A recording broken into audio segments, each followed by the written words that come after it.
The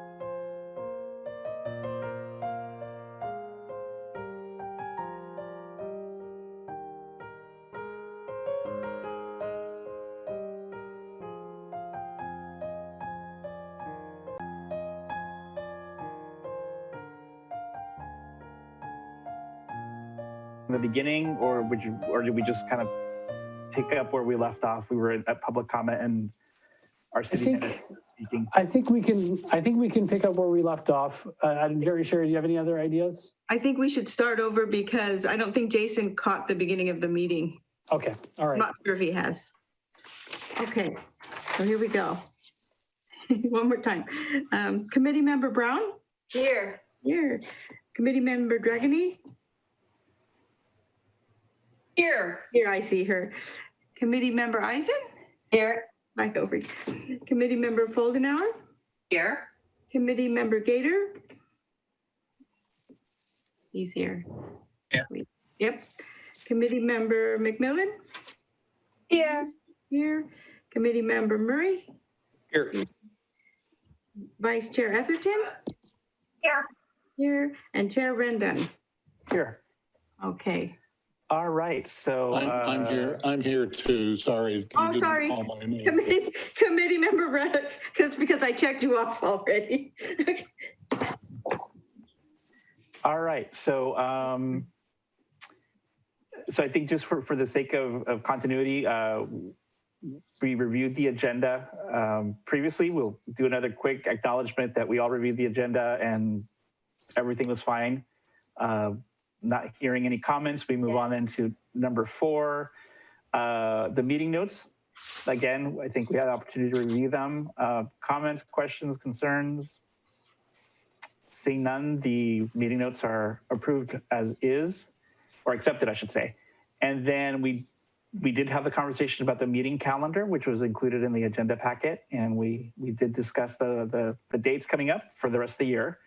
And then we were just getting into public forum and we had our city manager with us. So we will turn it over to Mr. Nesbitt. Sure, I actually do have a second comment. So I won't repeat my first comment. It was just I'm here because I am interested in the discussion on e-bikes. But while I'm here, I'd like to make another comment, and that simply is Happy New Year to all of you. And I just want to thank you and acknowledge your participation in this committee. I think it's a really important thing that you all do. You choose to volunteer your time and commit part of your time to civic engagement and making your community a better place. And so I just want to acknowledge how important that is and appreciate that you do that. And as I said before, this particular committee to me is a very important one. I'm an avid cyclist, avid hiker, and I just love trails. So I think you guys do very important work and I appreciate it. One comment additionally I would like to make is I do think that as we come out of this pandemic and start to recover from the multiple crises that we see, that I believe, I really do, that there is going to be a swell or an increase from people to want to reconnect, socialize, and engage in their communities. I mean, there's so many things that are going to be different as we start to come out of this. And I've been doing a lot of reading history books about previous crisis and pandemic. And it all leads me back to this opportunity that I think is in front of communities like ours. And I think there's going to be a swell of entrepreneurship. I think there's going to be a swell of people wanting to give back to their community. I think nonprofits have an opportunity to really prosper as we come out of this. And so I just wanted to make that comment because I think there's an incredible opportunity for us to rethink how we connect as we start to come back and have real meetings instead of Zoom meetings, and our opportunity to be a part of our community in new and different ways. And so to that end, one of the biggest efforts that the council has decided to initiate in 2021 is a Coastside recovery initiative. And this was presented at the council meeting this last Tuesday. This was kind of the launch of this effort. And it's going to start, the council has blessed it and they're all in. And so the real public kickoff is going to be an open house. And this open house is scheduled for February 11th at 6 o'clock. And I would encourage all of you to come, since you're already people that have chosen to participate in your community in this way. I would encourage you to come and tell your friends to come.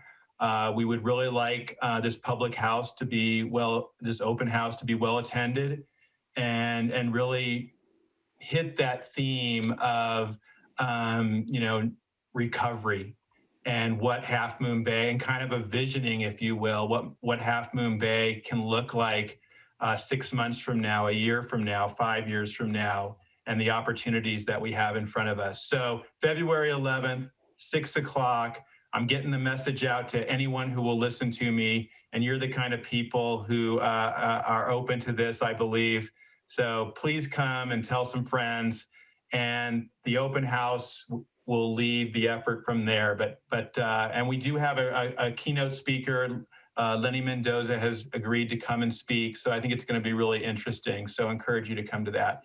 With that, I will take a back seat. Like I said, I'm just here to listen to the interesting discussion on e-bikes. Well, thank you very much for joining us, Bob. Always welcome. I'm glad that you're going to be tuning in and listening to what I'm sure is going to be a very, very engaging conversation. Bob, is there anything on your website that has this in writing that I can put on my website and get it out to people yet?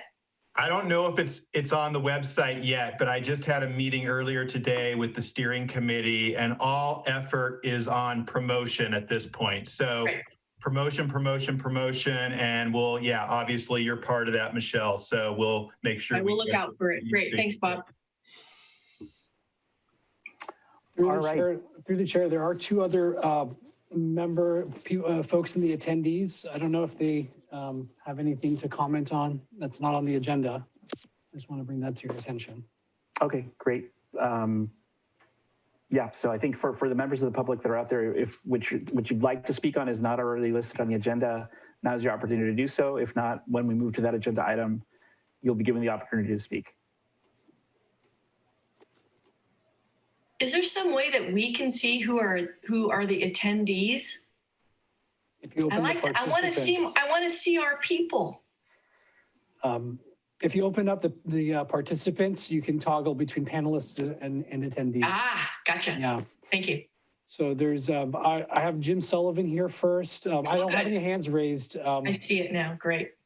Thank you very much. Let me unmute him and see if there's any comments in addition to the agenda. Jim, can you hear us?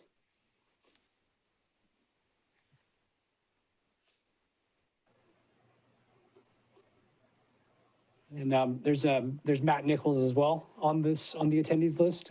If anybody would like to add any comments that are not on the agenda, this is your opportunity to do so.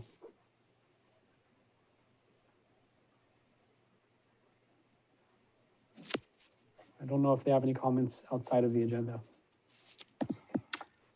Okay, then we will move on to Roman numeral number 3, moving on to the main agenda. So item 1, the project update for the TFCA Main Street Traffic Safety Project. Great, I'll share my screen. Give me one moment.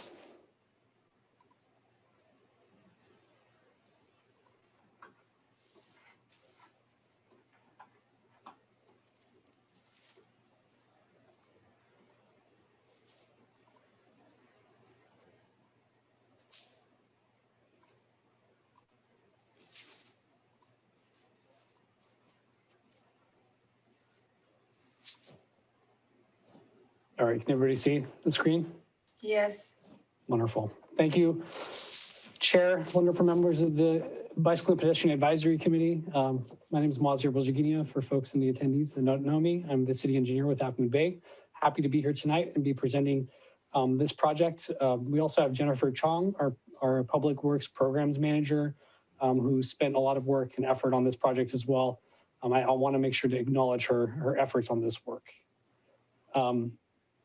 little background, the community through the bicycle and pedestrian master planning process has expressed many desires of improvements and a lot of, as well as specifically in the downtown area. The master plan, which was adopted in 2019, September of 2019, had a list of safety and improvements for pedestrians and bikes through the downtown area, as well as other the whole city, the city as a whole. When last summer there was a large effort with the Our Voice pilot project that you folks are aware of, and a lot of the information that was gathered from there was replicated. Some of the needs that were identified in the bicycle and pedestrian master plan. With that, there was an opportunity for a grant application through the Bay Area Air Quality District, which is the Transportation for Clean Air Fund, the TFCA. And the major, one of the bigger factors in the decision making of that grant fund was a quick build project. So the city went forward with putting together an application that met the merits of the grant, as well as tying in the comments received from the Our Voice pilot project, as well as the adopted bicycle and pedestrian master plan. And we were happy to report that in October, the funding was secured for the project. The goals for the project overall was really looking to reduce air pollution from motor vehicles, as well as encouraging efficiency and alternative methods of travel through the downtown area. This project looked at the many different factors and the opportunities for the funding, and really tried to tie those and marry those together in order to be competitive for the funding source. And the project scope for this Main Street traffic safety project is broken out into 4 distinct categories. One was bicycle routes, the other, as well as crosswalks. There's also signage in regards to vehicular signage, as well as bicycle signage, and a newer concept, streeteries. A little background on the streeteries portion. These are essentially the bulb outs that you've seen in other jurisdictions where where restaurants and other businesses can utilize the outdoor spaces to meet some of the requirements of the COVID-19 protocols. Unfortunately, at the moment, the regulations, the health regulations have changed a little bit and prohibited a lot of the outdoor dining that was the intent of the streeteries portion of this grant. With that, we had put together a grant program for our local businesses in the downtown area. There was originally a lot of interest in this, and so the way that the grant was set up was that we would be able to utilize the funding source and supplement the businesses to actually come out and put together their own plans and project for streeteries as a first come, first served basis. And so our city manager's office provided a lot of support and help in putting together that grant program. There was some original buzz surrounding it, but unfortunately with the new restrictions that a lot of the couple of folks that were interested originally and the folks that were downloading the applications have put that on pause and looking at, they're spending their energies in other ways. So for the moment, tonight, we won't be going too much into the streeteries portion of it, but I will go through the other 3 in a little bit more detail. For the bicycle routes, following the recommendations of the bicycle and pedestrian master plan, really looking at providing class 3 bike routes through this downtown area. There was originally some conversations about utilizing Main Street, and ultimately the master plan had a study concept for the Main Street portion, but did recommend additional routes around Main Street. generally due to the amount of vehicles, the amount of parking that's available there, and the narrowness of the street. We decided that to move forward with the alternative routes and to provide a better and safer connection. Although the scope of this project is a little bit smaller than obviously what the bicycle and pedestrian master plan had hoped for, we were, the goal of this is to really start getting portions of the recommendations incorporated into reality, into the downtown area. And so we looked at this core downtown area as our project area. And for the moment, we're looking at designating the Class 3 routes on Main Street from the bridge, from the Main Street Bridge, and coming over to Mill Street, which would be the first opportunity to detour bicyclists off of the main corridor.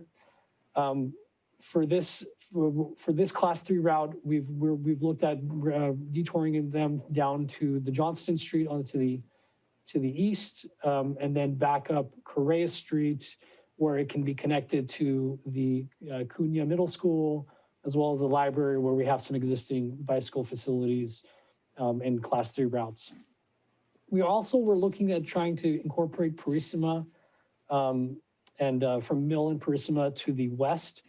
Unfortunately, when we were looking at our existing conditions out there, some of the grade changes over there made it a little bit challenging to incorporate the bike 3 without more hard improvements. And so given the nature of this project being a quick build and a quick turnaround, we ended up moving forward with this designated route as a start. And again, I just want to emphasize that the intent of this is to be really to start the project off. And the goal would be to continue making these improvements to our downtown area as we move forward. Signage with the preliminary markings would be the Sharrow markings on the pavement itself, as designated by the bicycle decal with the double arrows on the right of the screen. And that would also be coupled with bicycle route signs to identify where the route changes off of the main corridor and goes onto Johnston Street. Can I ask a question real quick? Sure. Is there any plan to include any additional signage that indicates that bicycles have the full use of the lane? I think that kind of signage would be particularly valuable over the bridge where the space is so limited, and cars will often be very frustrated if you are biking right down the middle of the lane. We certainly have, we certainly can look at that. The intention was to try to minimize the amount of signage. So the detour signage obviously is very important. The Main Street Bridge, I agree with you, that's an important piece too, and we will incorporate that in other areas that may be problematic. We can certainly add additional signage. But I know that at the same time, we do have a lot of signage throughout the downtown area, so we're trying to be cognizant of that as well. But yes, I agree with you. And in areas where we do have a very narrow area, space, like the bridge, we will incorporate additional safety signage as necessary. We also have one more question. Sorry. That's okay. So you're redirecting traffic down into a highly private residential area. Is that correct? We are directing bicyclists to the alternative routes, whijust is Johnston Street. Yes. Have you guys talked to all of the residents along that street? I just want to remind folks these routes are what was designated as part of the master plan. These are not new routes that we are establishing as we go. I know, but are they aware of them in real time? Not yet. Now, once we get through, we've done some, we did some noticing for the project overall, but obviously as we move forward with a more detailed project description, we will be doing quite a bit of outreach to folks. Well, I think a flyer of this page on people's doors ASAP would be a good start. I mean, I have friends who live on that road and they're going to be surprised by this. I mean, I'm on the committee and I'm a little surprised about this route. And the reason why I bring it up is because in my other world, GCSD on the Parks and Recs, we've got a Medio Bridge detour that we're working on, and the detours are going through residential areas, and there's a huge amount of pushback. So I just want to make sure that everybody gets a chance to say what they think, and earlier rather than later. And I know people were notified years ago about this. This is not a new thing. The problem is people forget. So you have to refresh pretty constantly to make sure that you're getting your message across. So that's, I thought. Thank you. Absolutely. No, I appreciate that, your comments. And we certainly will be doing that. Our intention was really to first present this concept to this group. And then the next step would be to start the community outreach portion of it and just really more of a notification. But yes, absolutely. We want to hear from folks if they have any concerns. You know, a lot of times we get great ideas from individuals, and so we will definitely start that phase after this meeting. All right, if there's no more questions on the bike routes, I will go to the next piece. The next one is striping of high visibility crosswalks. We looked at the project area and where we have existing crosswalks and curb ramps.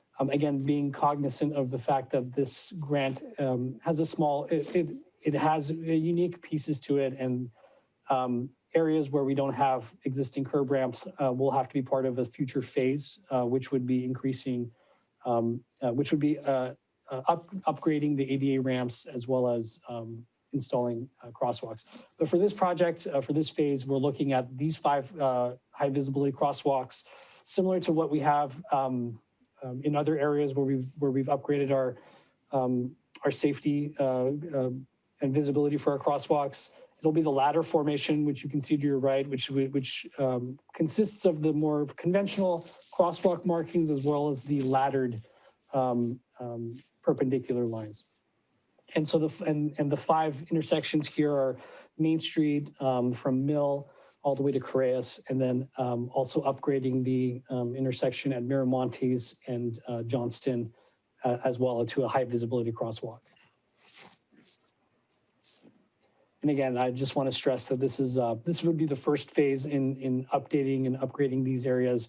And as we move forward with future projects and phases, we will incorporate additional elements from the bicycle and pedestrian master plan. May I suggest that on that, can you go back one slide? You referred to Mill. I have Google Maps up right now, and I don't see Mill actually identified. And maybe if you could identify it right here between Johnson and San Bernardino Street, put a little like Mill Street right thing. That might be a good explainer. Absolutely. Yeah. Thank you for that comment. We'll certainly update this before we get it out to the public. Thank you. Another portion of this is signage, and in addition to the bicycle route and bicycle safety signage, we're looking at parking directional signage. And this is really in the larger context of reducing greenhouse gases and providing some notification and signage to folks, to visitors, people that are coming from out of the area.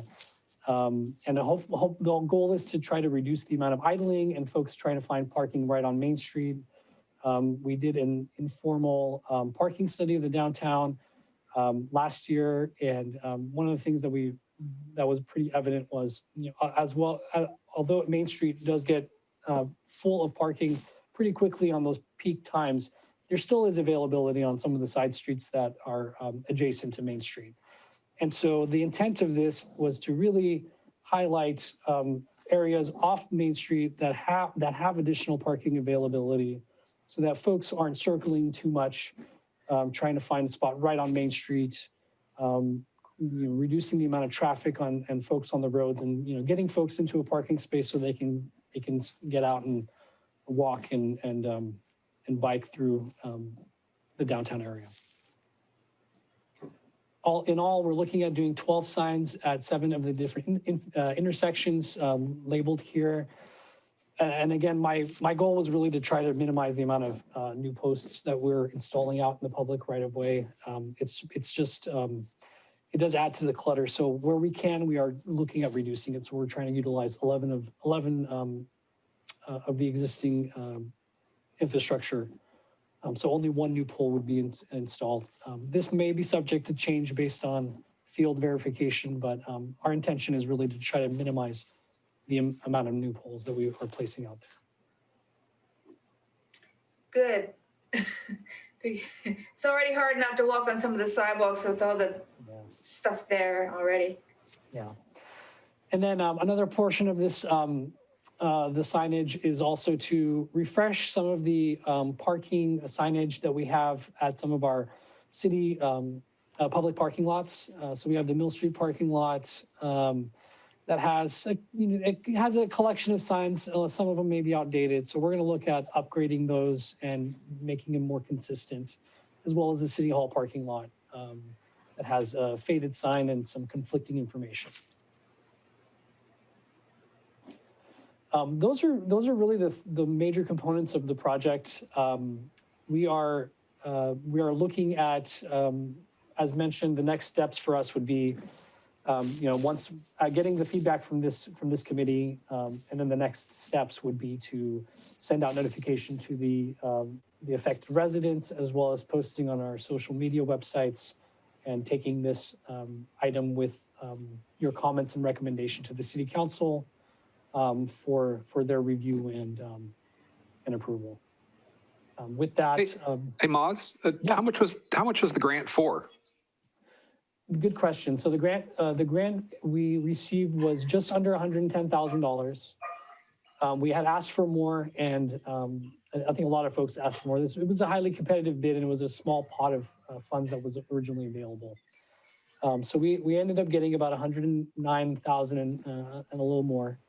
And then as part of that, about $80,000 is towards these improvements, and the remainder is towards the Streeteries grant program that is currently on not on pause, but currently there isn't as much interest as we had originally.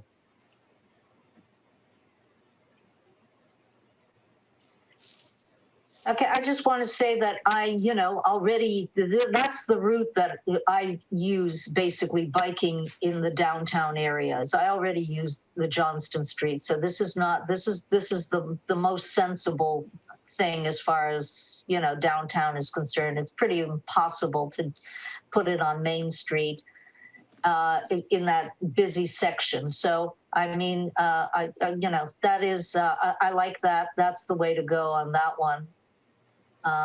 The crosswalks are important, and that's good that those will get in. And I think that it's very good that you thought about the signage and trying to minimize more poles and things like that, so that we use what we already have. So I like that. That's good. And one thing I forgot to mention, I apologize. As part of the Johnston Street Class 3 bike route, there are certain blocks that you can see on Correas and Miramontes, and then from Kelly to Mills, we have perpendicular parking. And so one thing that we would be doing is modifying that to the angled parking, which we do have on that one block between Miramontes and Kelly. That would allow for a little bit more room for the cyclists, and it also would eliminate folks trying to make a left turn into the parking spaces, which just is better for overall safety for a multi-use street. And no, we do not anticipate in losing any parking spaces with that restriping. Hey, Maz, will the project include graphics or the green lane on the surface of the street in addition to street signs? We are not right now proposing to do the green bike lanes because those are actually mostly geared towards the class 2 bike lanes where you have your white designated lines. The class 3s, the routes are more of a share the road type of improvements. But I will mention, we do have it as part of the Highway 1 South project for the leg where folks are coming off of Main Street and Higgins Canyon Road to Highway 1. But one thing I've noticed in other jurisdictions and talking to some of my peers, a lot of folks are actually starting to pull back from implementing the green lanes throughout. Folks are trying to highlight it more in higher impact areas like intersections and trying to keep it away from from other areas. They're finding that it's the cost of maintenance and the benefit that they get from it is not really in line. As far as alerting people, drivers, as to the road being shared with bikers and pedestrians, but especially bikers, because at least the pedestrians have a sidewalk across the bridge.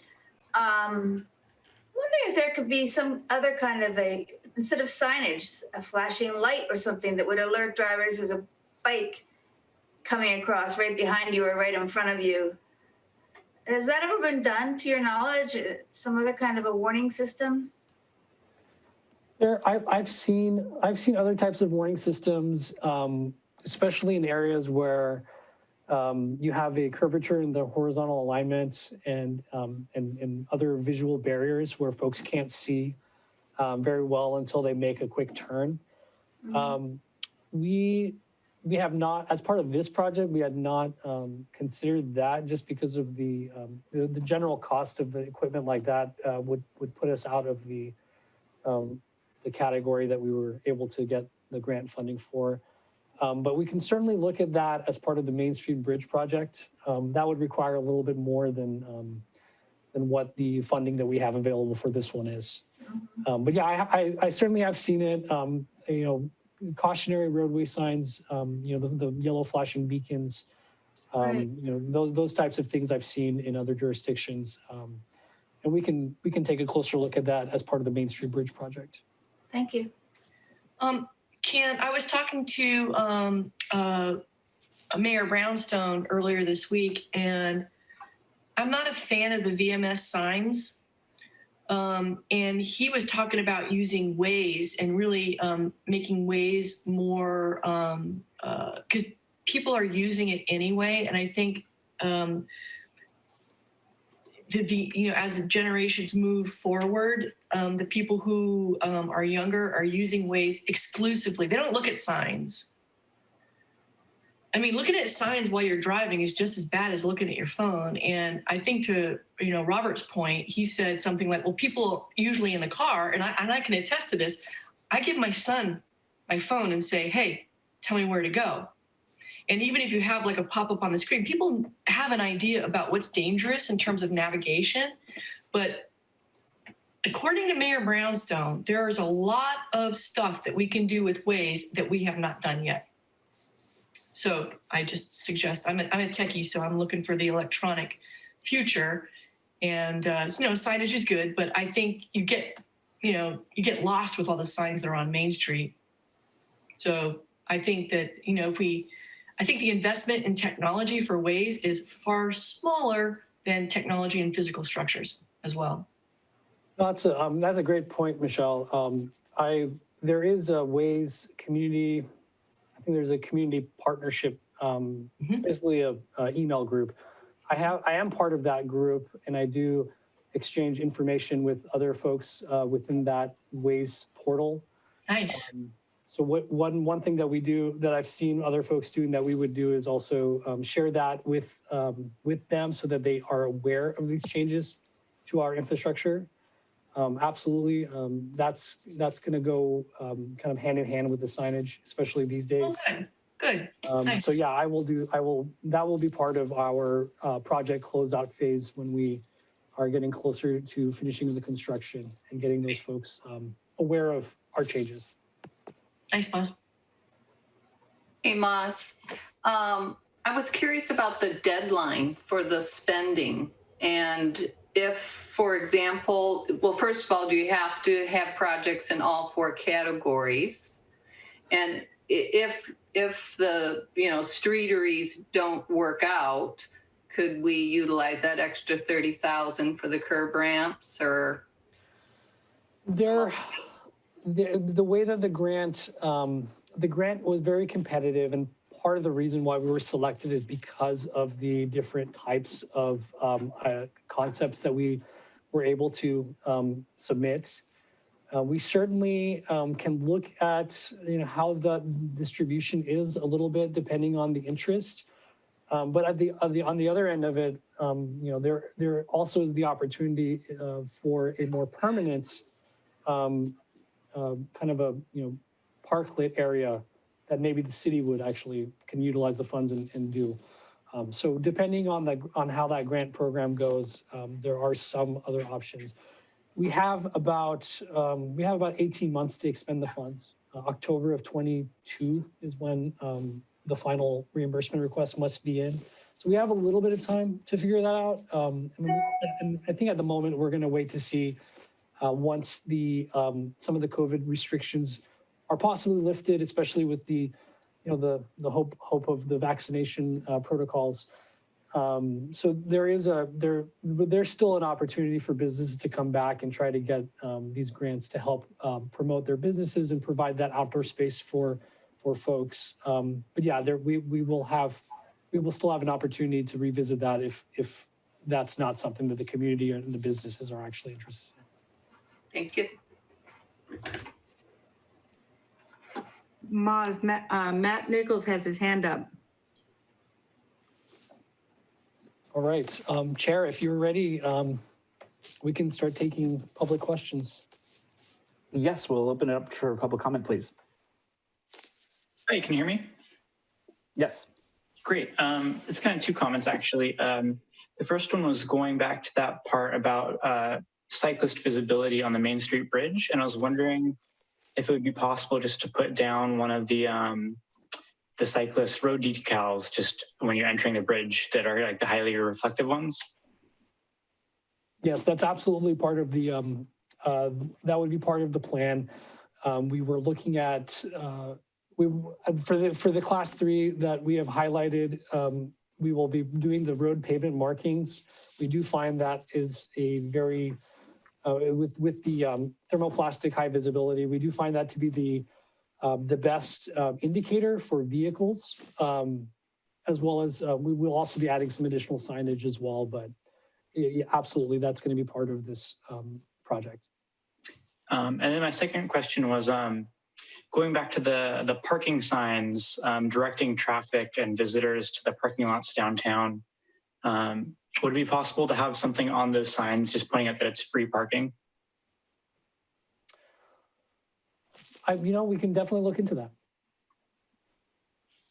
Yeah, that's all. I certainly think we can do something to indicate that. We'll take a look at what some of the standard parking signage is, and we can look to see if we can find one that indicates that as well.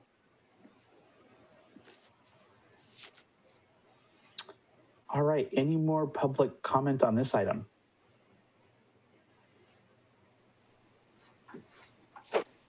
All right, seeing none. Any more questions, comments from the committee? All right, so I'll just add my 2 cents. This looks fantastic, Maz. This is one of my dog walking routes. And so the high visibility crosswalks, fantastic. That's just great. So thank you.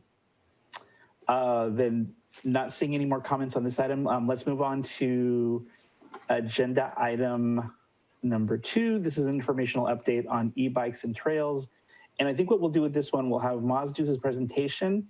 We will immediately open it up for public comment. That way the committee can hear what the public has to say and incorporate that into our discussion if everybody's amenable to that. So with that, I'll turn it over back to Maz. Wonderful. Let me share the next.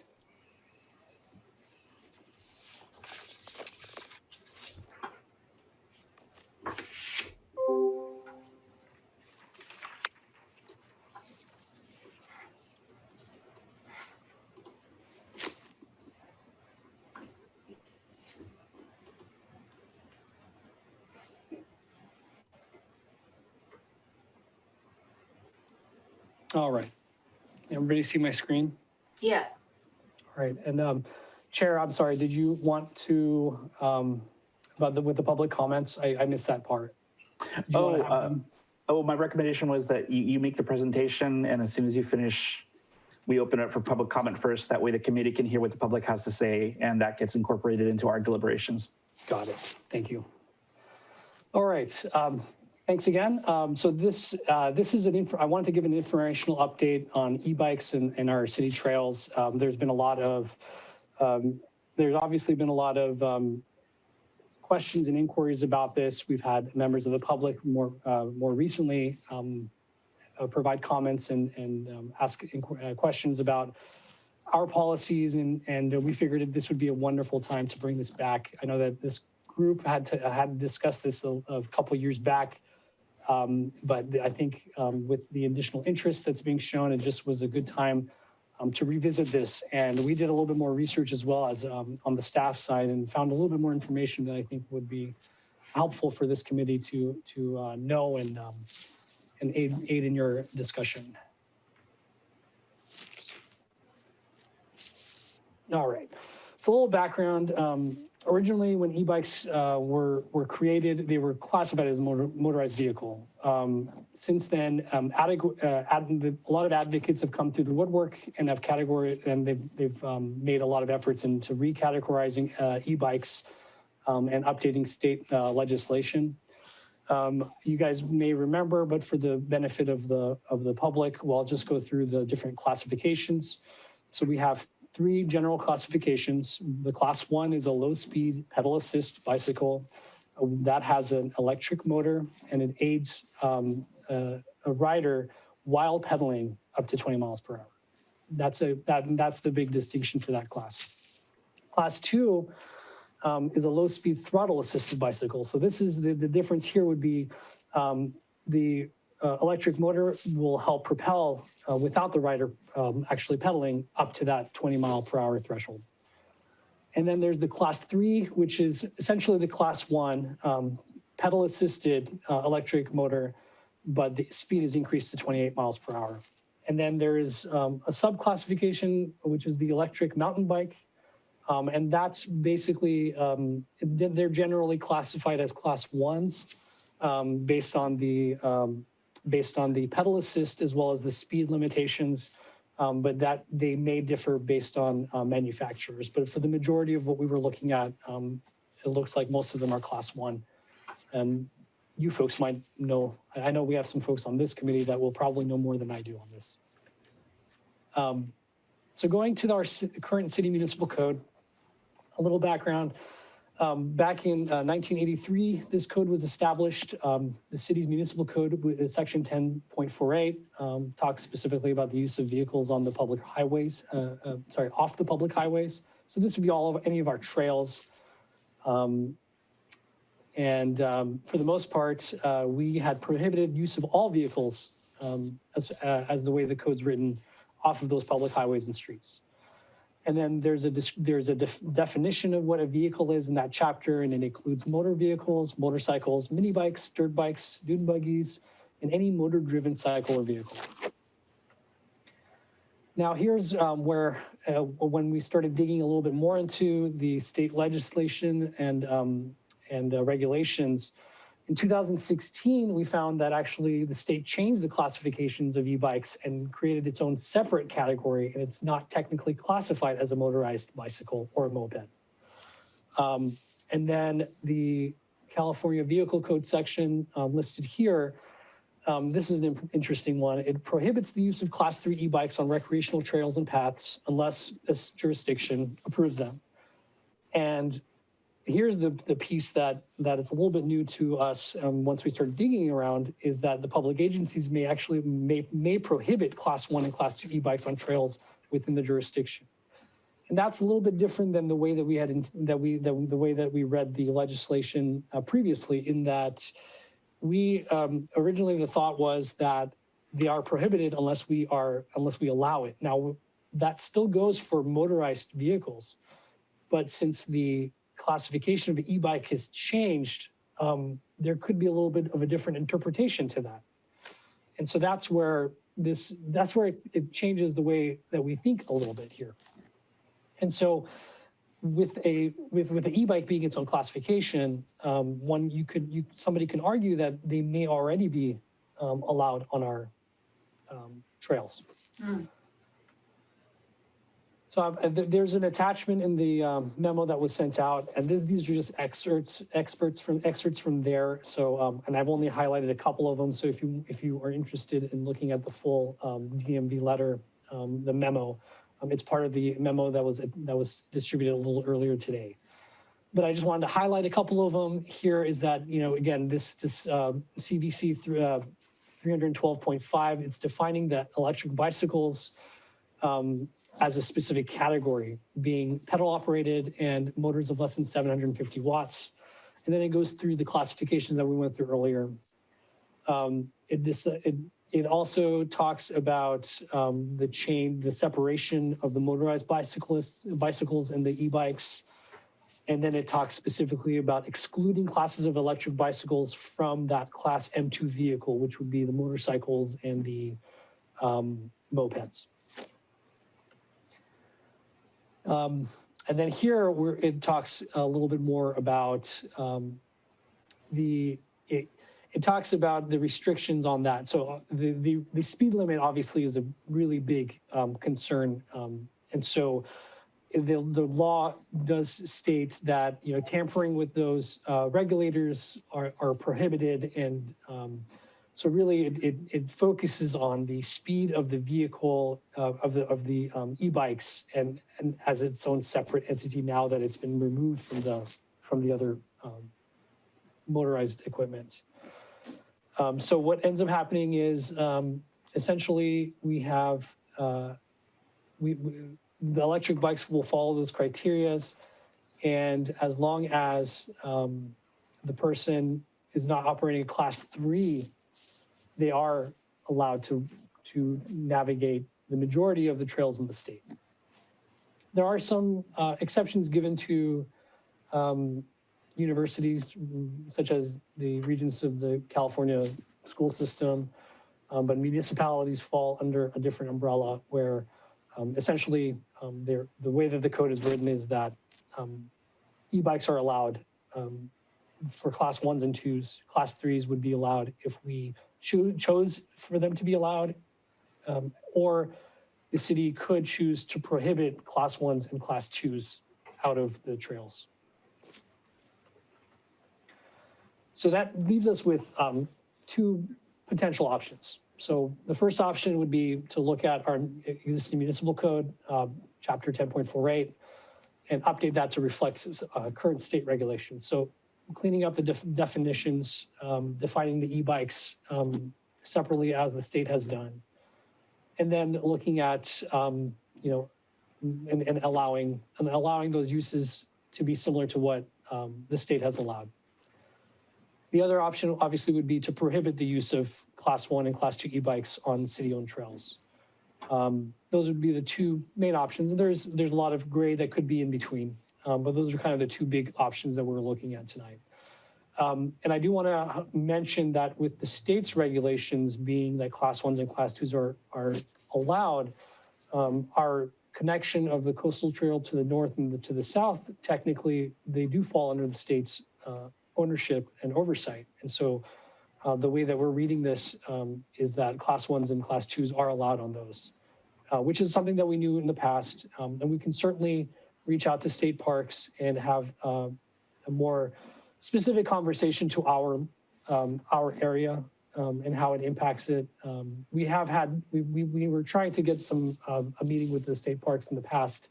I know that Bob Nisbet is still interested in having those conversations with them on a lot of different things like beach parking and sharing of that type of information with visitors coming to the coast side. And we can also add this to that conversation. Unfortunately, they were a little busy with some of the natural disasters that were happening in the past, so we didn't have that opportunity to meet with them. But this will be we will add this to our discussion when the next opportunity that we get. So with that, I just based on what we know with the surrounding area, and the fact that the class ones, the class ones and twos are currently allowed on the state's trails. It just from a standpoint of functionality, it makes sense that we move forward with an option to reflect the current state, since we do own such a small segment of a much larger network. That's certainly up for discussion, and we can dig into that a little bit more. But on the big picture side, that seems to make the most sense. We have had inquiries and questions from members of the public. We have an email from a gentleman that we can share that was interested in this conversation, but unfortunately could not make it. So he put his comments in writing, and that was Mr. Steinweed that you guys received that earlier today. We also received one more recently, and there are folks here from, I believe that one was from Jim Sullivan. And so we do have folks on the here on in the attendees side that may be able to provide more information and comments on their behalf. But with that, I will end my presentation and open it up to comments and questions. Thank you, Maz. As I indicated, we'll turn it over to public comment first. I see that we have some more people that have joined. If you'd like to comment on this, please raise your blue hand on Zoom and I'll call on you. So I think the first one up I see is Mr. Jim Sullivan. So we'll bring in Jim, please. Yeah, thank you for your presentation, Maz. Can you guys hear me okay? Yes, we can. Great. I just wanted to follow up on the short letter I sent earlier and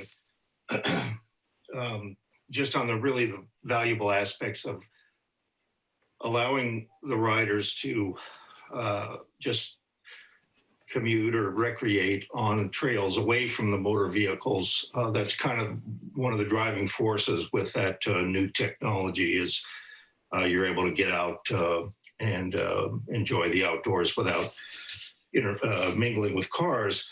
Another point is it's really a tough enforcement for staff. Not saying it's impossible, but I mean, I've taken rides with folks on electric bike. I don't have an electric bike. I'm a retired guy, and my stake in the matter is just I like to see an alternative to the internal combustion motor vehicles, and it's really hard for me to tell if it's an electric bike or not. It really is. My poor eyesight at almost 70 years old doesn't help. But anyhow, what you were mentioning about the state parks, also the GGNRA has deemed a certain number of trails at the Rancho Corral de Tierra as appropriate for the power assist bicycles. That's the Rancho Corral de Tierra. Quarry Park also allows them. Burley Murray, you'll see them there, and McNee Ranch, of course, allows them on all trails. So that really brings to the forefront in my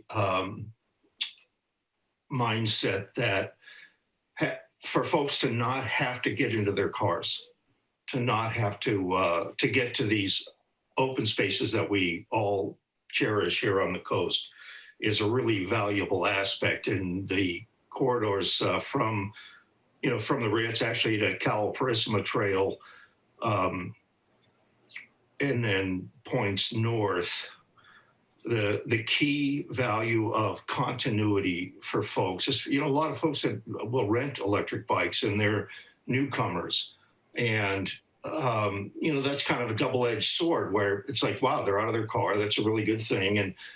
But they may not be up to speed on what it takes to mingle with people that are walking or just ranging on the same trails. So I think along with this, if you are to consider the trails as appropriate, it's really key for signage, educational signage, the need for handlebar bells, the slow and say hello ethic is very steeped in the non-electric bike crowd, but this is a new group of folks. So I guess I'll finish with education, of course, You don't want to just throw signs up everywhere, but key intersections. But getting people out of their cars, we all know the hellathon of weekends, warm weather, crab season, salmon time. It's just our roads are gridlocked. So I really thank you folks for this discussion, and that's I'll leave it at that for now. Thank you, Mr. Sullivan. Appreciate your comments. I see that Matt Nichols has his hand up, so we'll turn it over to Mr. Nichols. Hi, thank you. I just want to say I completely agree with the previous public comment.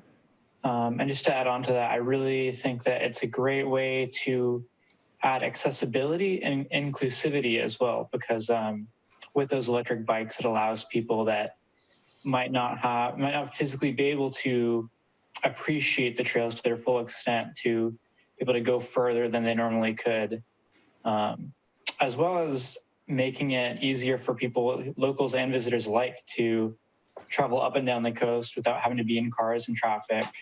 And if they want to ride over to the harbor and then go back to the state beaches for a picnic or something, it makes it easier for them to do so if they might not physically be able to do that beforehand. That's all I have to say about that, as I like how it's inclusive. Great. Thank you, Mr. Nichols. Appreciate the comments. I'm not seeing any more hands up.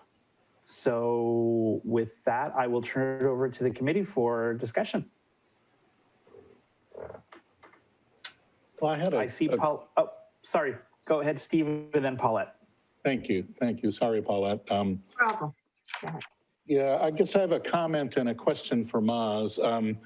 I agree strongly with the public comments we just heard about the benefits that e-bikes can bring to our community, as well as, I don't know, the rest of the country probably, but giving people a chance to get out of cars, and lessening any of the problem with the coastal traffic, which many or most residents say is the biggest problem on the coast.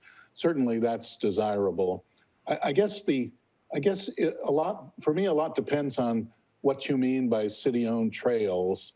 The concept of e-bikes on the Naomi Patridge trails as enabling people to avoid getting in their car on Highway 1 makes perfect sense. But what happens when we get into areas like the casual dirt roads out by Smithfield that go through Wavecrest and such? I feel that, my first reaction to that is that the motorized vehicle is incompatible with the environment out there. So Maz, maybe you have thought a little bit about the scope of what we mean when we say city-owned trails? Absolutely. So yeah, there are different types. I mean, obviously sidewalks could be, thought of as a trail, but this is not something that would be applying to sidewalks, because even non-motorized cyclists are technically not allowed on sidewalks. Yes, so I think there's a couple of big pieces to it. You've got the Naomi Patridge Trail. You have the East Side Parallel Trail. Those we need to do a little bit more research on those two things, because they technically are in the state right of way, although the city is within the city's jurisdiction. So that it adds a little bit of a layer of complexity that we haven't really been able to uncover quite yet. And we'll probably need a little bit of a legal opinion to really understand where our ability to change those regulations lie. And then you've obviously got the Coastal Trail, which is the next big piece that the city owns and maintains. I think for the most part, for this policy we're looking at, we would have to look at those three segments. And then as we, part of our code and what we are looking to do, we can look at, there's different ways to do it. I think geographically would be one way, just designating which trails are allowed and make that very specific within the code. The other option is looking at the types of surface materials. Some jurisdictions look at it, and those are more for the larger jurisdictions like, Mid-Penn, the regional open space, where they have multiple multiple surface types, and they allow it on some and they prohibit it on others. And so they have that little bit of a flexibility. So I think for us, it would be important to ensure that, we're not looking at adding it to, something that would be more construed as a pedestrian pathway. Obviously, the size of the path would be important. So this would be something that would be tied closer to a Class 1 facility where it is a multi-use path, and not looking at just trying to add bikes to an area where it would be, unsafe from a, width standpoint. I hope that answers your question.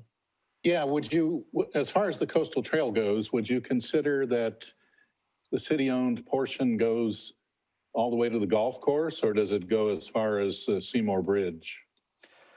And right now it goes all the way to Seymour Bridge.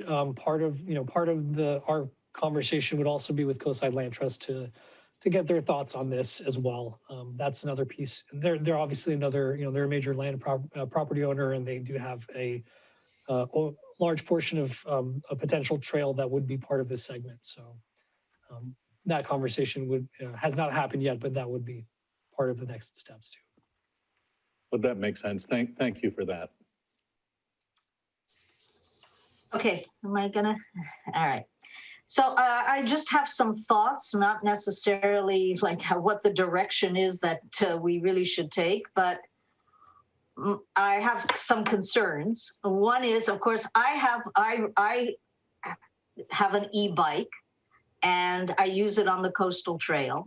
We unfortunately have essentially no oversight, no authorities. I have never seen anyone stopped for any kind of infraction on all 10 years that I've been here using the coastal trail almost daily. I have yet to see any authority stop anybody for doing something that they shouldn't be doing. So we have a problem right from the get-go. It almost doesn't matter what kind of bike, because people are going to do it because there's no one to stop them. So we have a real problem when it comes to enforcing anything.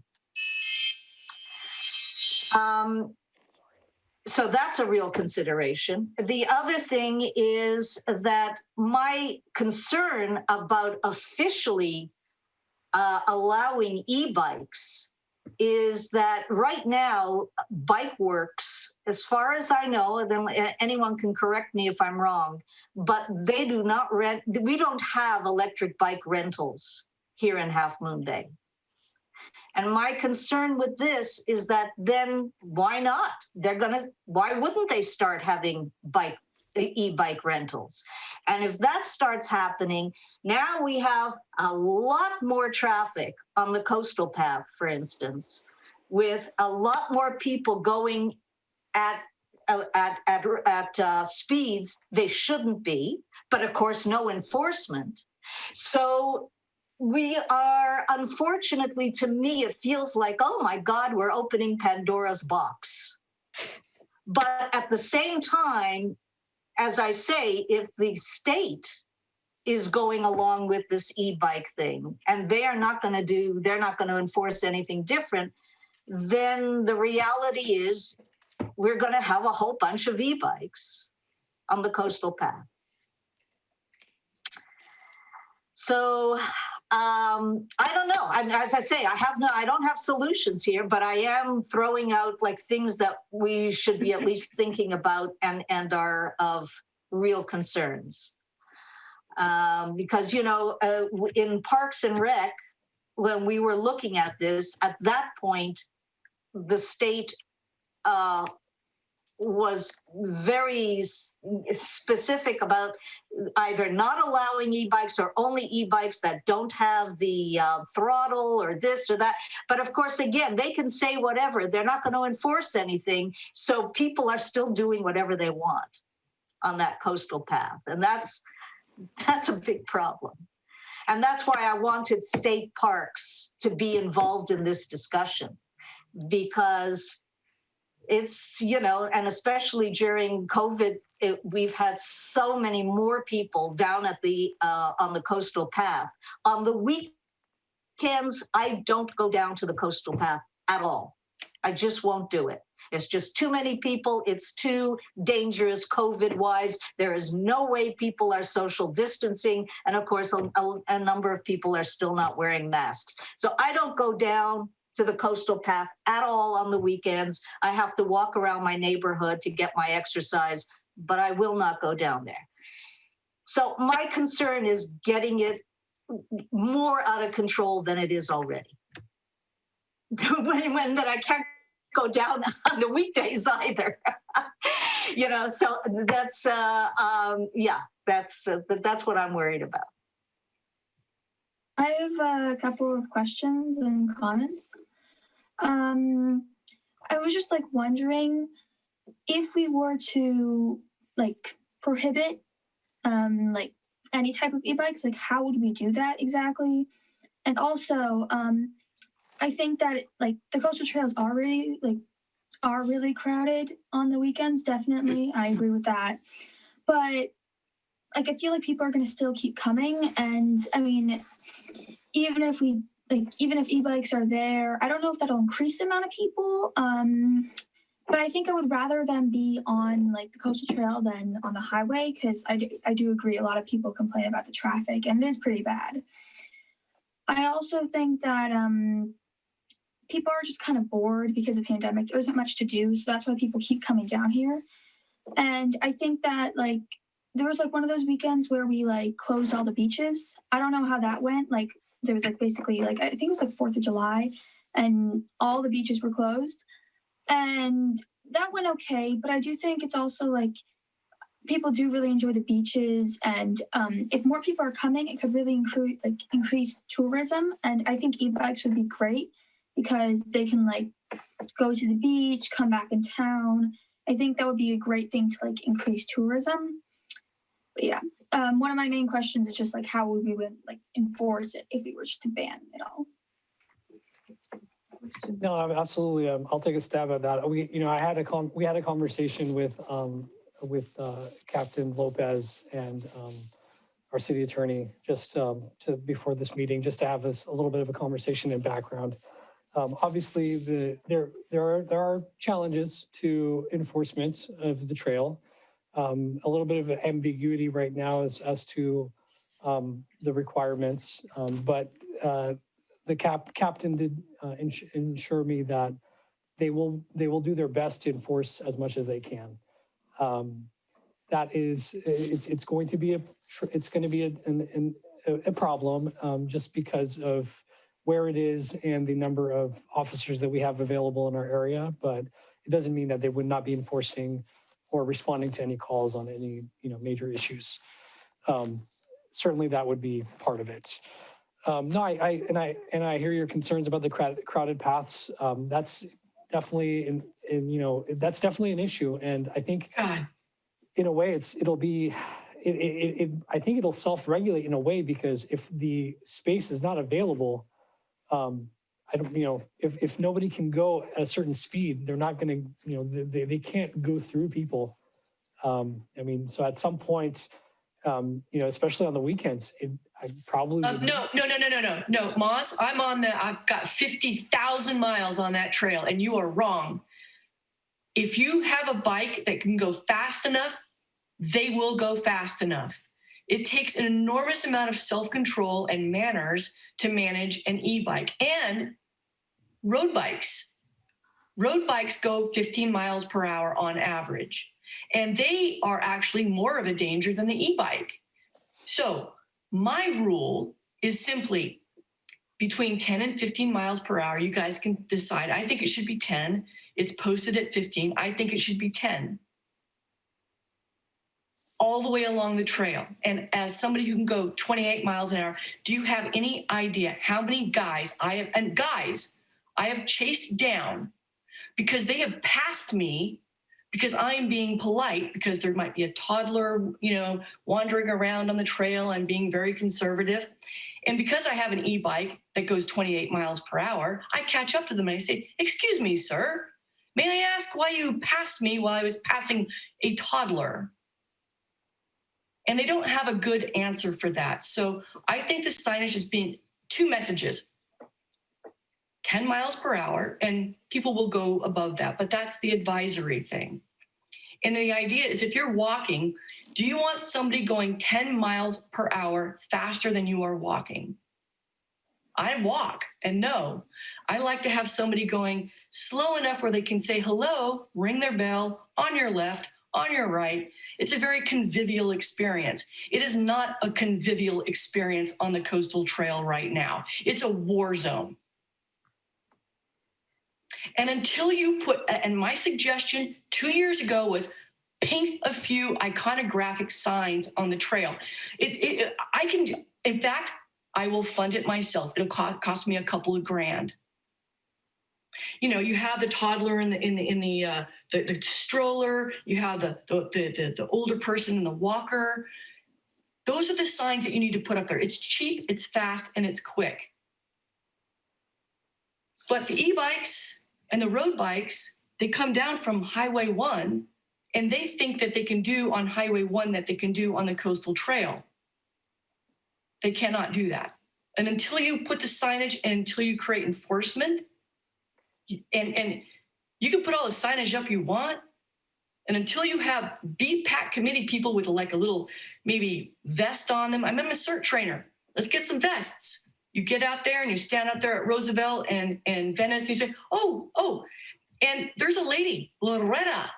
You know, you see her, she's always in the shorts. She comes out in the state park, Loretta.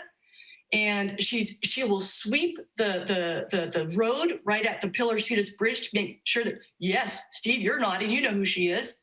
And so this is what we need. We need people on the trail like, you know, us spending a little time with maybe a little, you know, vest that says something associated with the city so that we're semi-official. And you have no idea how easy it is to nudge people. And I'll tell you why. As a Mavericks Invitational volunteer who made sure that people didn't get on the beach for the big waves, we would go up, some of the volunteers for the Fitzgerald Marine Reserve have been going on the beach to tell people to not take all of the sea life away from the Fitzgerald and the Surfers Beach, you know, rockeries, right? Well, it turns out all you have to say is, hey, did you know? And they go, oh, no, I didn't. And they turn around and they walk away. They're getting so much information from social media that if you have boots on the ground, people that are local with a badge on their back, whether it's the city of Half Moon Bay or Fitzgerald Marine Preserve or whatever volunteer organizations there are, you know, Pacific Beach Coalition, Sea Hugger, let's get all of these people out and do some messaging.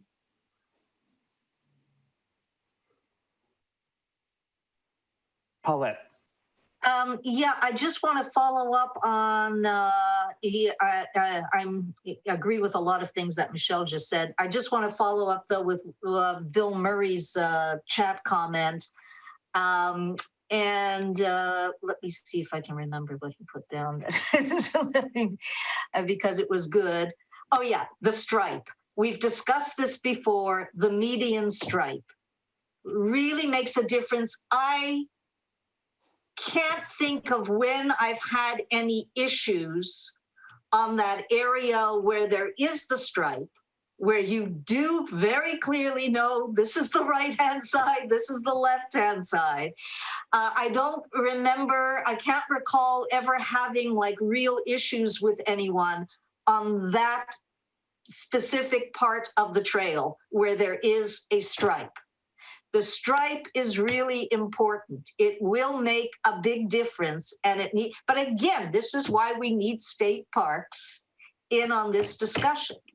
These discussions that we have in isolation when it really involves a whole county and state for us to get our act together once and for all already about this coastal path, which is so critical, it's so key, it is so heavily used. Let's get it needs to be widened. It needs to be put a stripe in the middle. We need to have the right signs. We need to all agree on what could be on it, what's not on it, and how we're going to enforce it. But this needs to be a group, a collaborative effort. We cannot be doing this in isolation. It's not going to work. I actually... Oh, sorry. I just wanted to to chime in, I agree with the striping, the signage. I think we have to figure out a way to enforce it. Otherwise, there's no point in even making any kind of regulations. But in general, I would agree with the staff suggestion to align our regulations with the states that we allow class 1 and class 2, because I don't think it makes a lot of sense to not be aligned with that. And, you know, for the points that Jim and Matt made with regards to giving people options to connect longer distances and potentially keep cars off of the road, I think it makes a lot of sense for us to, you know, go ahead and allow them. We got to figure out ways to address the problems that we already have with traffic and speeds on the coastal trail. But I don't think that, you know, pretending we're going to regulate class 1 and 2 e-bikes from being on there is probably a very reasonable way to do that. Anna. Oh, actually, can I, one more thing. Sorry, I saw on the list that Jim Sullivan pasted in the chat of places with e-bike rentals included Bikeworks HMB. So I'm curious if anybody knows if they do or don't. I was actually at Cowell Ranch Trail just last weekend, and I noticed, my group noticed a number of e-bikes that were all like identical with the same little bags on the back. So it seemed like there were probably people renting e-bikes from somewhere and getting over there.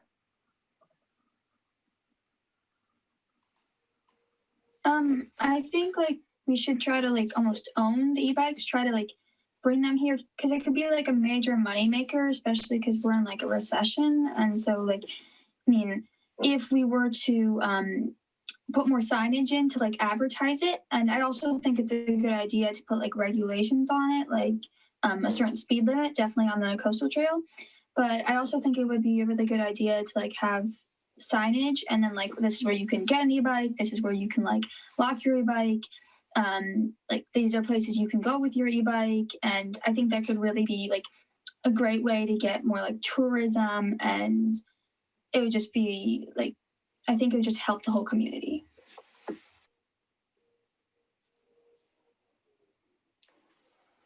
I think Anna's got some really great points. I think there's a lot of economy with the coastal trail. I think the problem is that we have to make sure that the state parks are on board. Thank you.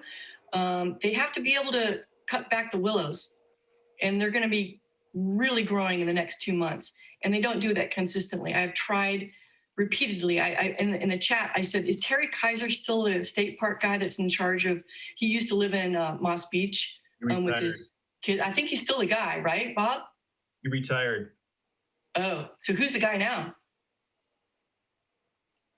His name escapes me. Okay, so maybe if you can find that out. But anyway, so what I was talking with Terry was the idea that we created a volunteer corps. You know, not unlike CERT, you know, something, you know, where people are interested in bicycles, the coastal trail neighbors and stuff like that. People are dying to get involved. I mean, as a volunteer coordinator for half a dozen different things, people love to volunteer. They just want to feel like they're doing something. They want to feel useful. They want to make friends with people. I mean, it's like the greatest team sport, quite frankly, when you're an adult. And so I really think that if we put our minds to it, we could get people out on the trail to educate people on everything, you know, including riding. So, education. Thanks, Michelle. You know what? I see that Bob has a comment and Matt has another comment. So we'll briefly go back to our public comments. So Bob, I'll turn it to you, and then followed by Matt Nichols. Actually, I'm happy to go last. I raised my hand because I'm listening to all the comments and enjoying it. And if I could go at last, I have a few comments. Okay. Thank you, Bob. Matt? Yeah, jumping back a few conversations ago, but it seems like the main issue that a lot of people have is the speed. It's not so much e-bike versus road bike or anything, but people in general just going fast on the coastal trail. And I was wondering if it'd be financially possible, legally possible, to maybe incorporate some passive traffic calming techniques on the trail itself, such as well-marked speed bumps that would cause someone to slow down and just kind of keep things a little more tame on the coastal trail without spending too much money or man hours trying to monitor that large stretch of area. We already have natural speed bumps. It's called a terrible trail.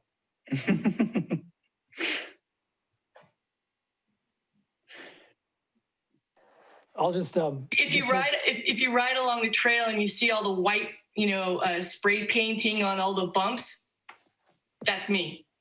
There's going to be a big bump, and in the dark, you need it. Through the chair, if I may add just a comment, and I really appreciate all the conversation and comments that have been going on. I think it's very helpful for me and very informative, I think, for all of us. I just want to mention that we are just kicking off on the 21-22 capital budget and the city's budget operations. So we still aren't 100% clear on the projections of revenue and how much funding we will have available. But I will just mention that, taking care of our coastal trail is one of the things that we are looking at incorporating in our CIP. We also are looking at, we're actually working, I was going to save this for the next item, but we are working on a grant application to take care of some of the areas where we have erosion concerns close to the coastal trail between Kelly and Poplar. And we are looking at other funding opportunities for that. And when we do, those improvements would also be coupled with, other improvements. So with this beauty code review, the next piece of it obviously would be the tangible improvements in the field, the signage, making sure that everybody knows the rules of the road. That'll be a part of that. But just to give you guys a little bit of just a brief glimpse into it, we were looking at doing some very basic spot repairs over that section of the coastal trail, realigning small portions where available and trying to keep the stormwater from actually going back onto the pathway and creating these deficiencies in the structural section. Our estimate is about 1.8, and it's really $1.8 million. And so I just want to make sure that everybody understands the cost that goes into these because of the size and the length of these projects. But we certainly are looking at grant funding sources, and we will look at adding these into our CIP and bringing it closer to the forefront. I will also mention that we are working, we were able to keep it in our budget. We are working independently on the small path from Railroad to the Poplar Beach access point. So just a little bit of background and context for you guys. That there are things and there are irons in the fire. It's a little premature given our unfortunate economic state. Thank you, Maz. I see Paul and then Elizabeth. Thanks, Mario. I agree with something that Adrienne said a few minutes ago, which is to support the staff proposal to go ahead and work on updating the municipal code so that we would allow Class 1 and Class 2. I think that's the way to go. Just to throw another enforcement challenge into the mix. As far as I'm aware, it's pretty hard to tell the difference between a Class 3 and a Class 1 e-bike. So Class 3s would be banned, but Class 1s wouldn't. And how are we going to enforce that? Like Paula, I don't have an answer, but I see it as another challenge. I think a lot of it will come down to staffing and presence. Certainly radar speed gun can be utilized on the multi-path trails. And that's certainly a tool that the sheriff has and are able to do it. And so that'll be part of, that's a great point and will be part of the larger discussion as we take this, any changes we do are recommended forward. A few citations may go a very long way.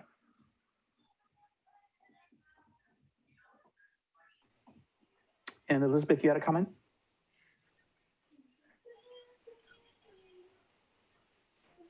Oh, Elizabeth, I think you're on mute. Okay. Thank you.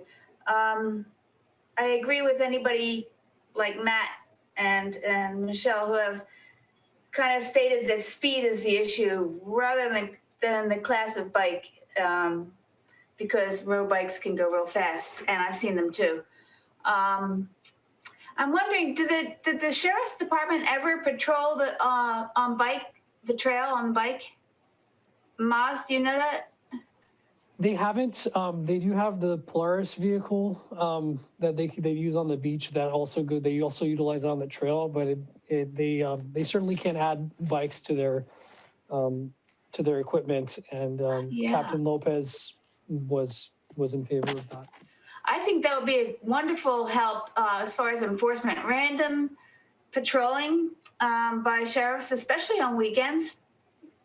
But, you know, and, you know, with a radar gun, whatever they have available, and they could actually sight people.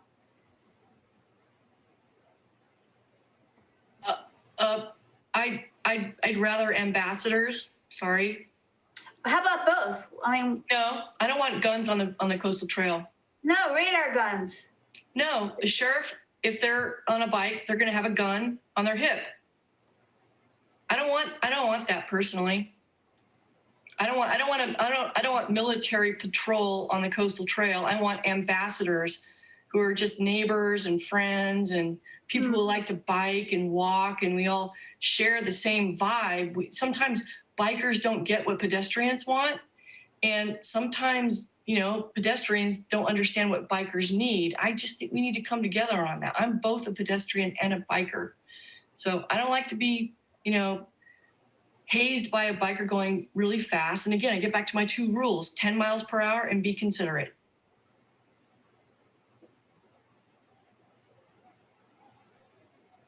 How many ambassadors would you want on the coastal trail? Like, how many would there be? As many as we want. I mean, we have 1,000 people on our cert list right now.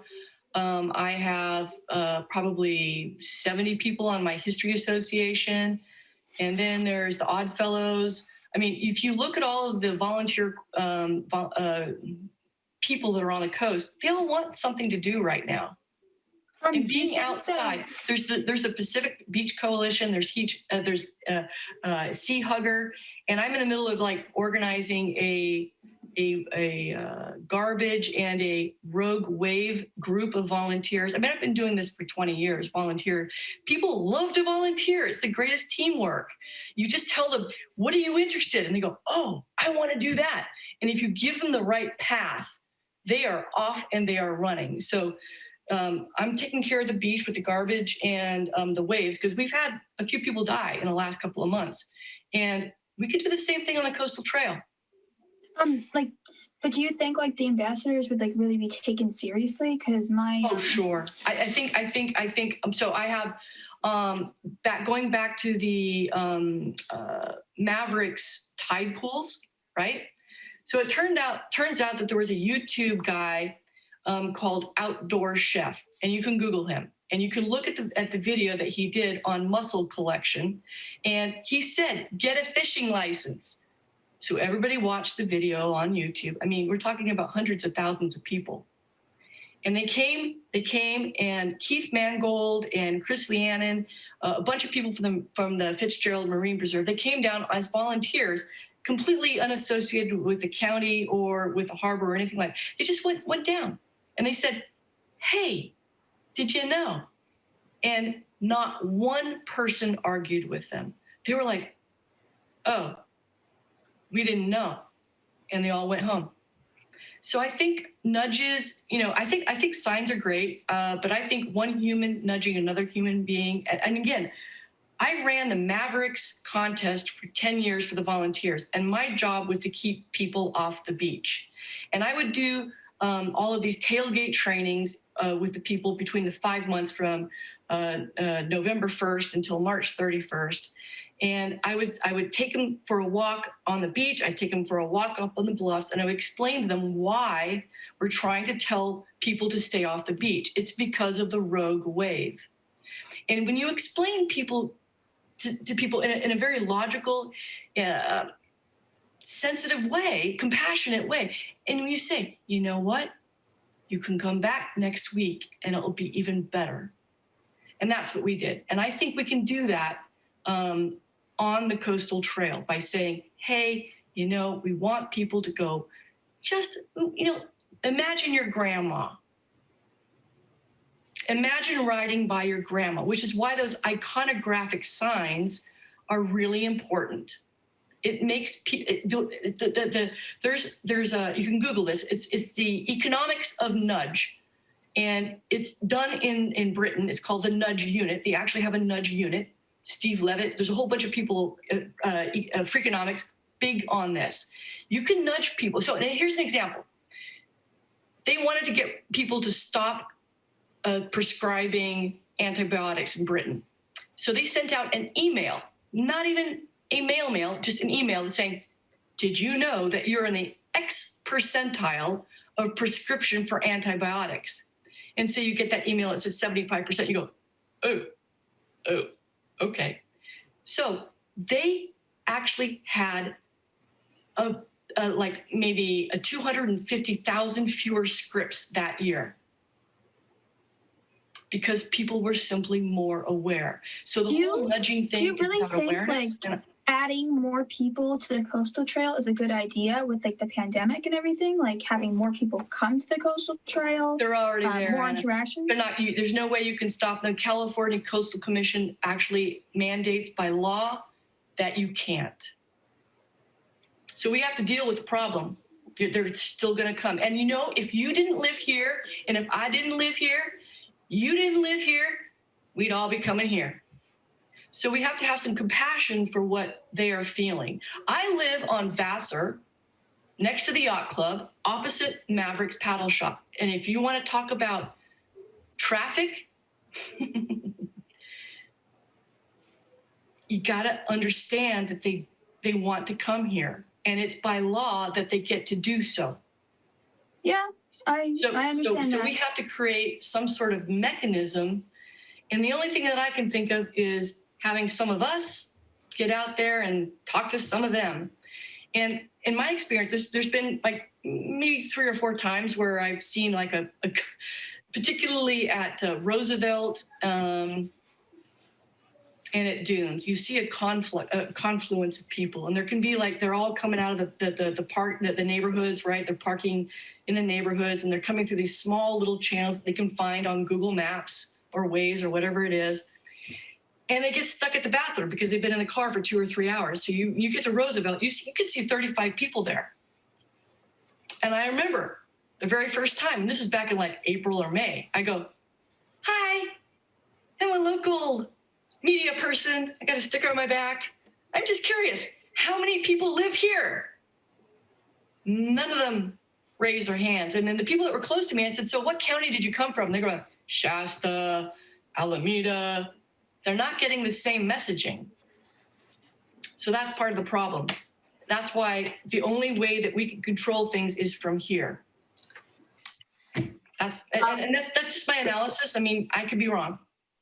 So I saw Elizabeth and then Paulette. Question, Michelle, how would you, since speed seems to be the main issue here in terms of safety on the trail, I'm not willing to like chase down a speeding bicyclist personally. You're good, and I applaud you for that. But how would you address that? You know, you're there, or you got your jacket on, and somebody speeds past you. What are the volunteers supposed to do? How are we going to get that message across when they're already speeding? Well, you're an ambassador, so you're not law enforcement. There's nothing aggressive about what I teach my ambassadors to do. When people wanted to blow by people at West Point to go out to Mavericks, you know, we let them. I don't want to endanger any volunteer. So if there's somebody who's going to be more aggressive than you, just let them go be more aggressive. If you want to whip out your phone and take an Instagram photo, that's all part of the culture of accountability, and you put it out on Facebook and Instagram and say, that guy wasn't very nice. You don't have to be mean or anything like that. But I think the people around that person who saw that person go by too fast, they're going to go, ah. And then they become empowered when they're out on the trail, especially when you have those iconographic signs like 10 miles an hour, old lady, toddler, keep going along. All you got to do is to point to the authority. My biggest problem when I'm walking the Mavericks Trail and all the, Fitzgerald, we have nothing to point to as to don't take all of the mussels and the urchins and the turban snails on one day. And you go out there right now, you're going to look at rock for the first 100 feet, and it's completely bare now, completely denuded when you go down to Mavericks. And the Fitzgerald people have done as much as they can do, and every person that they reach, it's a nudge. I really think that the people that are misinformed on the Coastal Trail are just misinformed. That's all. Yeah, I'm just wondering, how do you nudge them? How do you nudge the speeders? Well, the fast bikers, I go into the biking community. So Bob's a roadie. If he could pass the word out, hey, on the Coastal Trail, slow down to no more than, so I think it's a 5 mile an hour differential that makes people feel okay. I can go very fast, as anybody can know. I like to go fast, and when the Coastal Trail is completely barren, I'm going fast. But when I see somebody, I am on those brakes, and I really try very hard never to go past them. And impatience and your personality is part of the equation. But I imagine my mother walking, and I'm passing my mother. I imagine I'm passing my mother, which is why those iconographic signs are such a great nudge. They're flat. They don't cost barely anything to do. I mean, you could do that out of the public works budget. Just experiment with a couple of signs on the trail and see what people's responses are. But so let me interrupt and interject just as a reminder that the topic is about class 1, class 2 e-bikes, and we're straying into outreach and ambassador program, which is completely outside the scope of our agenda. Not that this is not a good discussion, but I just want to bring us back to the recommendation that we've been asked to make, which is, align with the other jurisdictions or go our own separate way. And so I'm just going to rein us all back in, and thank you for the good conversation. But I know Paulette had a comment and Carlene had a comment. No, I'm actually, thank you, Mario, for bringing us back to what we're, what this portion is about. And yes, I mean, I agree. We need to go along with the state. We need to have the same kind of program, especially given that they oversee the biggest portion of the Coastal Trail, which is the most used trail for biking. So are we going to be making a motion on this for this recommendation? Is that how we're going to end up with this particular item? Yeah. Okay, well, then let's continue with if there's any more discussion, I guess, before, we're ready to make a motion. And so, Carlene, you had a comment. Yes, I do support the recommendation. But I believe that the recommendation should come with the signage that we have put a lot of time and effort into planning. It should come together. And I do think there should be a future conversation about creating more awareness and what that looks like, whether it be staff or whether it be volunteers. Thanks, Carlene. Any more comments? Suggestions? Yeah, Mario, okay. Can I make a couple comments? Is that okay? Absolutely. Go for it, Bob. So first, it was great watching all this. Very spirited discussion. I thought it would be. It is a hot topic, and I have heard in my conversations with other city managers and other cities and other agencies, we're not alone here. This is a kind of a hot topic, and it gets people talking. So no surprise there. Just observations and maybe some comments that might be of value. I can see where the committee's going in terms of support. That doesn't surprise me. But yeah, I think Paulette at the very beginning, rightfully kind of noted the conundrum of this. And then I think Anna also voiced a similar thing, and you know, e-bikes are not going away. So, you know, now what? And state parks is not going to prohibit them. I think that's right, and it is hard to enforce. So with all that, it does seem like there's general consensus among the committee that yeah, prohibiting them is going in the wrong direction, and that we then have to work to work with them in a way that works for multiple users. Is what I heard. So on this discussion where it really got more spirited on how do you do that, and it seemed to, I agree, it's probably a balance. So it is a bit, some signage, but I also think a campaign about norms of trail etiquette is very important. So where I came from before I came here, I used to spend a lot of time on some very well-known regional trails over in the East Bay. The Bay Trail, which if you're not familiar of it, there's a goal to put a trail all the way around the bay. There's over 350 miles of trails, a trail that goes around the bay right now. There's also a very famous trail in East Bay called the Iron Horse Trail that's 28 miles long. And without dismissing the challenges we have on the Coastal Trail, because I agree with Paulette right now, I don't ride on the Coastal Trail because of COVID on the weekends, and it is very crowded. But I will tell you, go over to Danville on the Iron Horse Trail on a weekend, and it is way more crowded than our Coastal Trail. So our problems are probably going to get worse, and I think people recognize that. And I think, again, I think many people spoke to this. I think you're right. There may not be a rental company right now.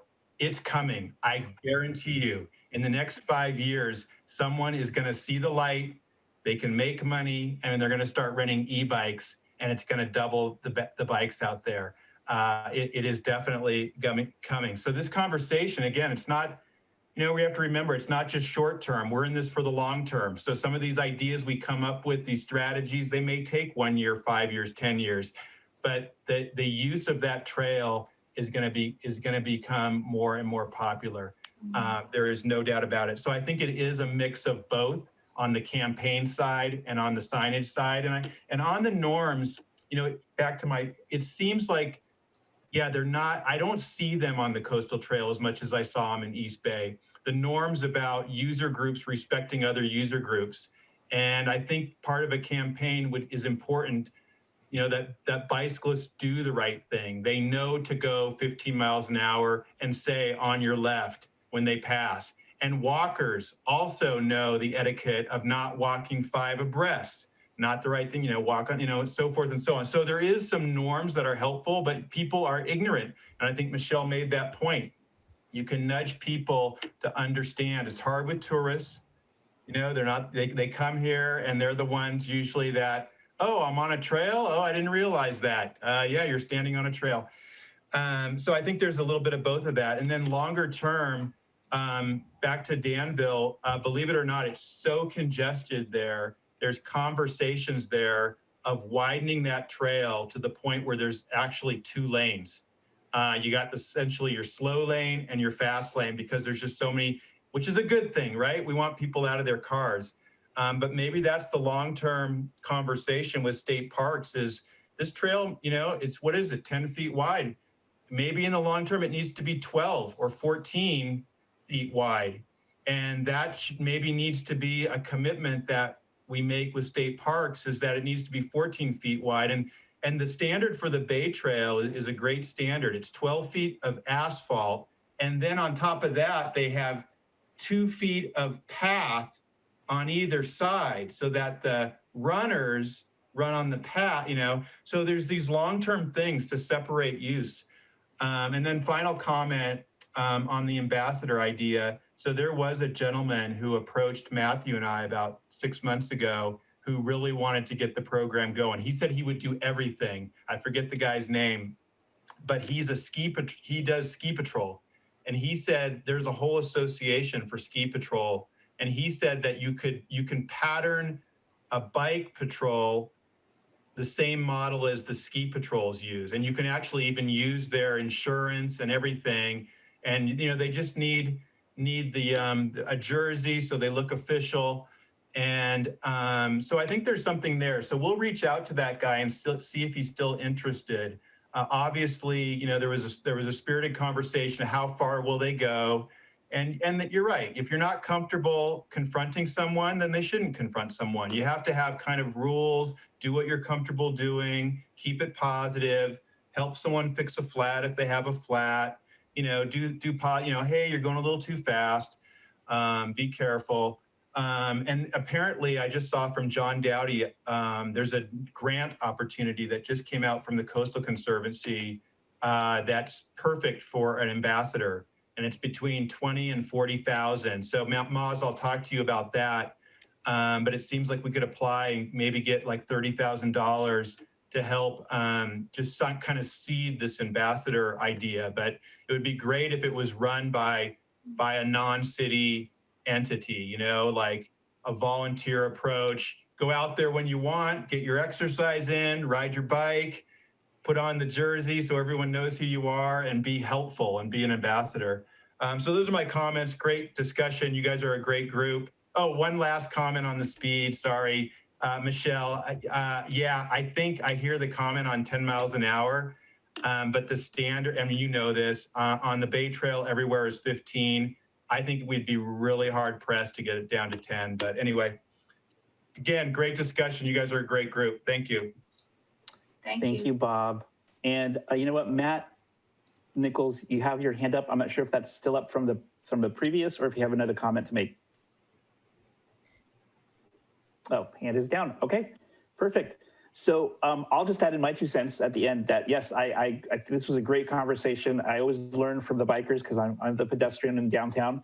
And so similar to what other comments have made, I have not been anywhere near any trail close to the water since last year, by last year being 2019. And so specifically because of all the crowds that are coming over. So I concur with the staff recommendation where you all are in terms of the continuity between the jurisdictions. I will add just one observation that, you know, listening to the comments that you were all making, that I think we're all kind of,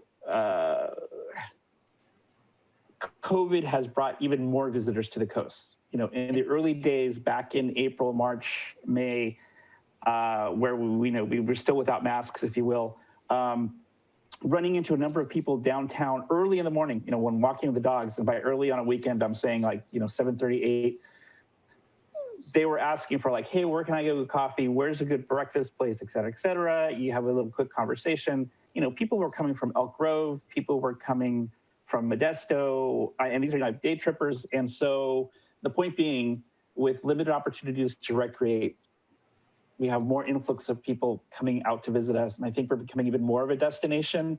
And so I know this is beyond the scope of Bike Ped, but just like for the city and for us to contemplate, to Bob's point, you know, it's certainly taking care of needs right now, but looking to the future, but also balancing our residential needs and also the lifeblood of the community with all these tourists that bring in revenue to our businesses. So, you know, anyway, like a little philosophical there, but just in terms of, and I guess bracing for the impact of what this summer is going to bring, right?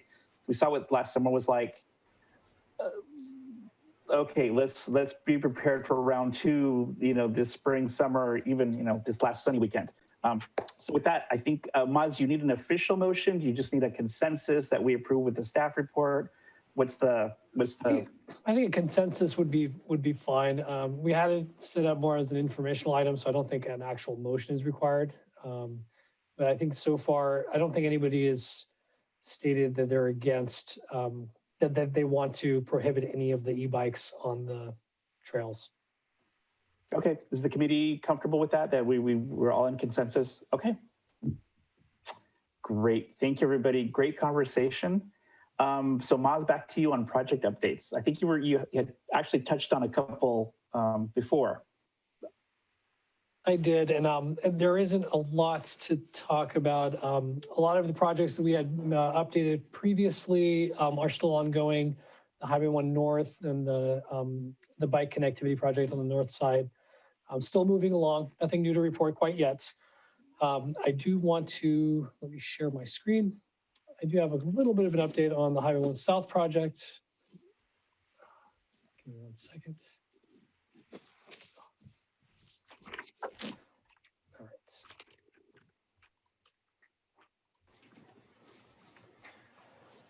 So one thing on the Highway 1 South project I wanted to mention is we received some complaints about bike access through Highway 1 corridor. There are some folks that utilize that.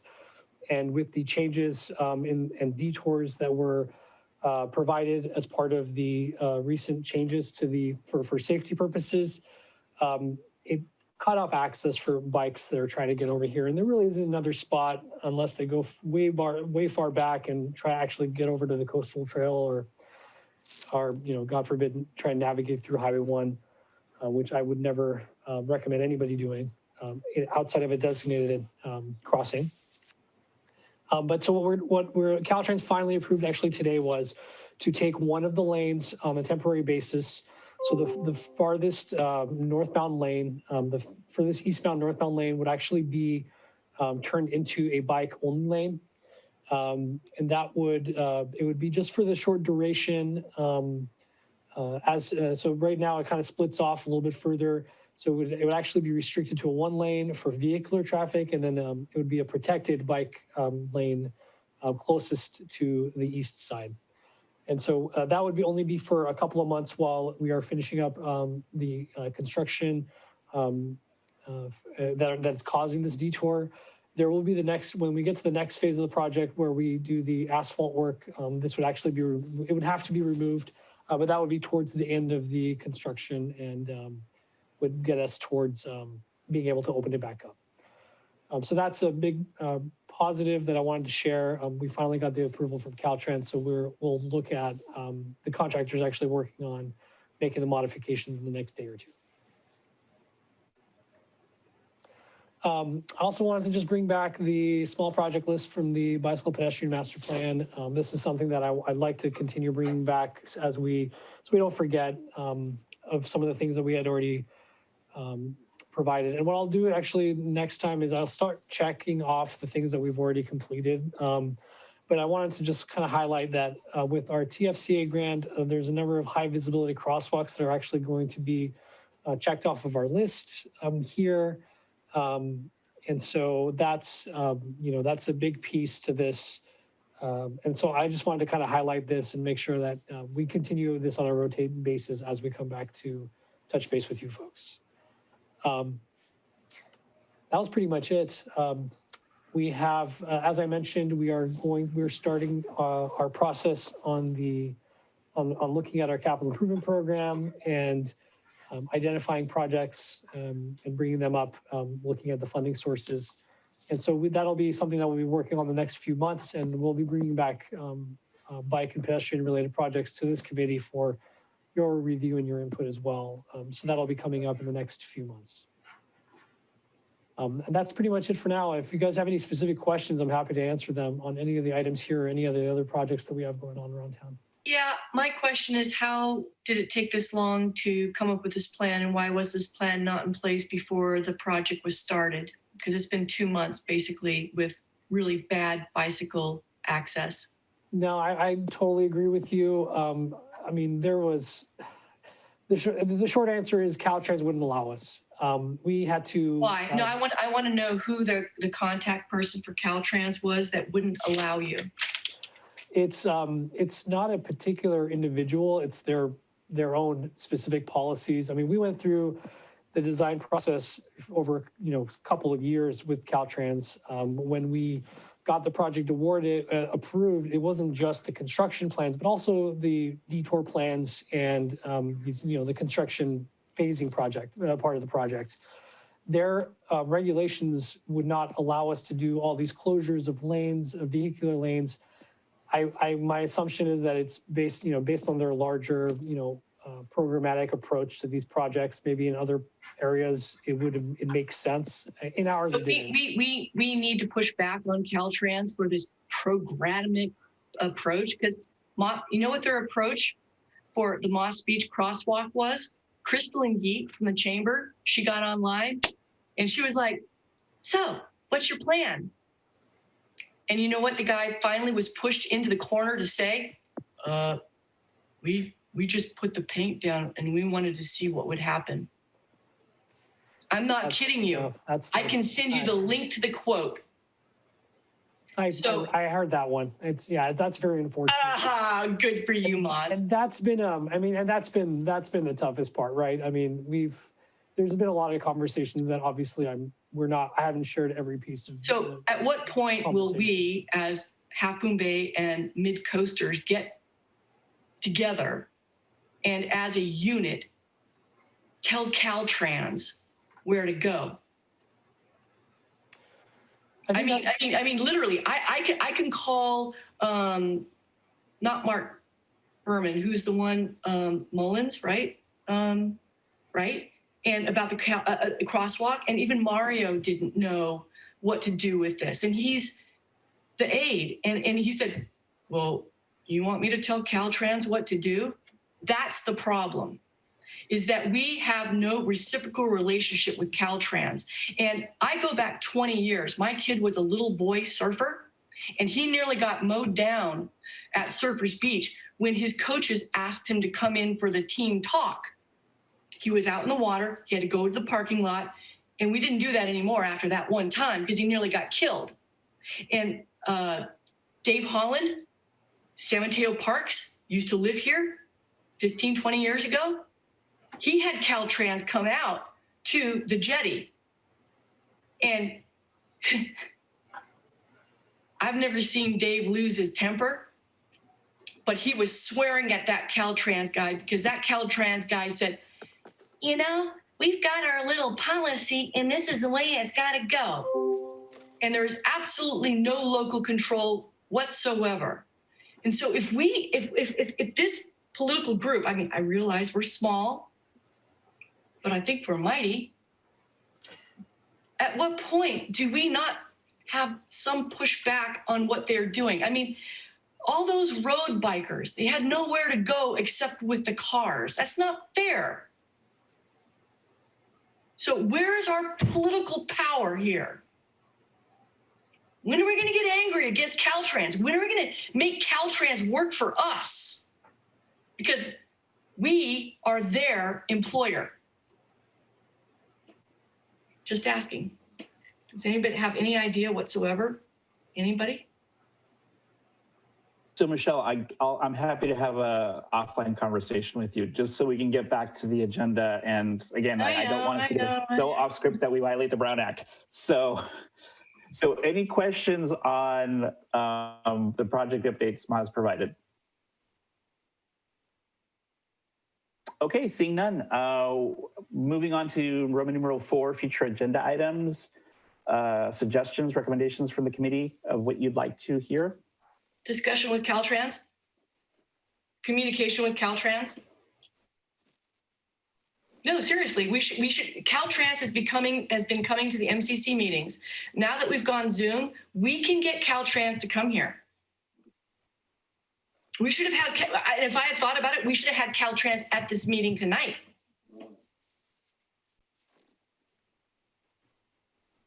Have you been going to the MCC meetings where Caltrans has been showing up?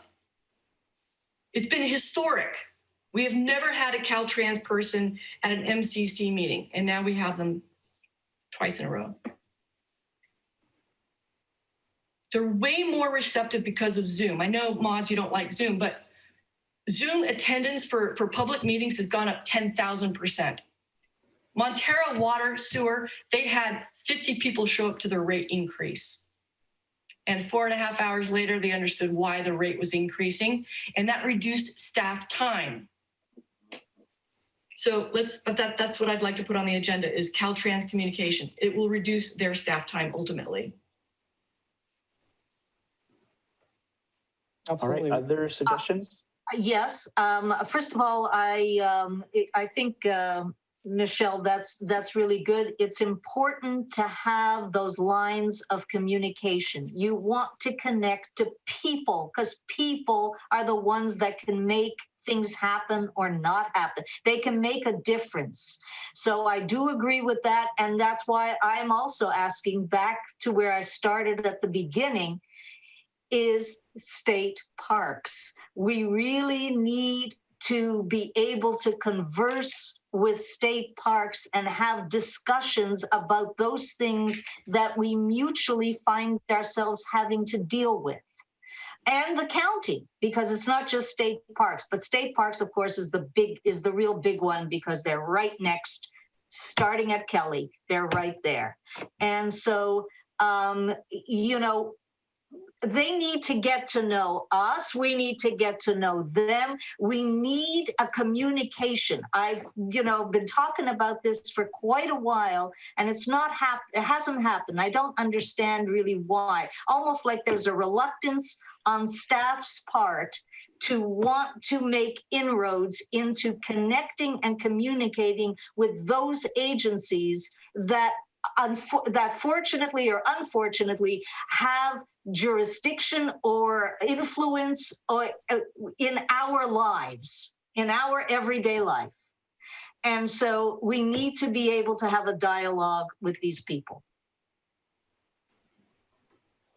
I mean, why haven't it? We're talking about trails. I mean, this is the bike and pedestrian. We're talking about trails that connect with the state. Why in all this time that we've had this committee, have we not seen a single person from state parks come to us? Because I know I've talked about it. I can speak to this briefly for a second. I promise, just 3 minutes. Great. Can everyone hear me? So the city, since I've been here 2 years, one of the first things we did is open up the communications with state parks, and we started twice annual meeting with them, staff to staff. And we had three of those meetings, I think, lunch meetings. We would bring the lunch. We were trying to, you know, entice them. And so those meetings were starting a very productive dialogue, and it was definitely at first about developing those relationships with Chris Spohr and Terry Kaiser for all kinds of issues. Obviously, we have to work together with state parks, to your point. So I thought that those were being very effective, and that way we would have the relationships developed when we needed them, like when COVID hit and things like that. So that was happening. I will say that there has been a setback for kind of the obvious reasons. COVID, of course, made everything more difficult. And then for state parks, I just know that on top of COVID, the fires from last year also was just a major setback from them. And so after COVID hit, I think the state did a 10% furlough for all state employees. There was a brain drain at state parks, unfortunately, where a bunch of people who wanted to work a few more years said, no, I'm not going to take a 10% furlough. I'll retire now. And there was like a mass exodus. Terry Kaiser was one of those people. He would have stayed around. He was gone. Chris lost a bunch of other staff. So just a bunch of unfortunate things. I mean, you just can't make this stuff up.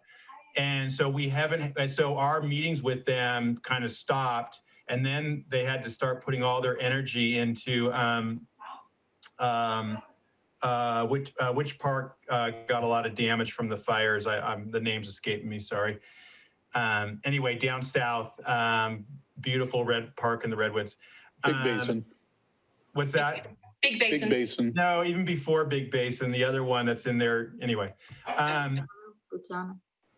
Anyway, so that just led to a series of setbacks. But to your point, incredibly important relationship. I do want to get it back on track. And then on top of that, their director left about 6 months ago, and they have a new director who's only been there for 4 months. And so I would love to start by trying to get a meeting with the new parks director and then see if it kind of flows down from there. So your point's taken. That is what's Chris's position?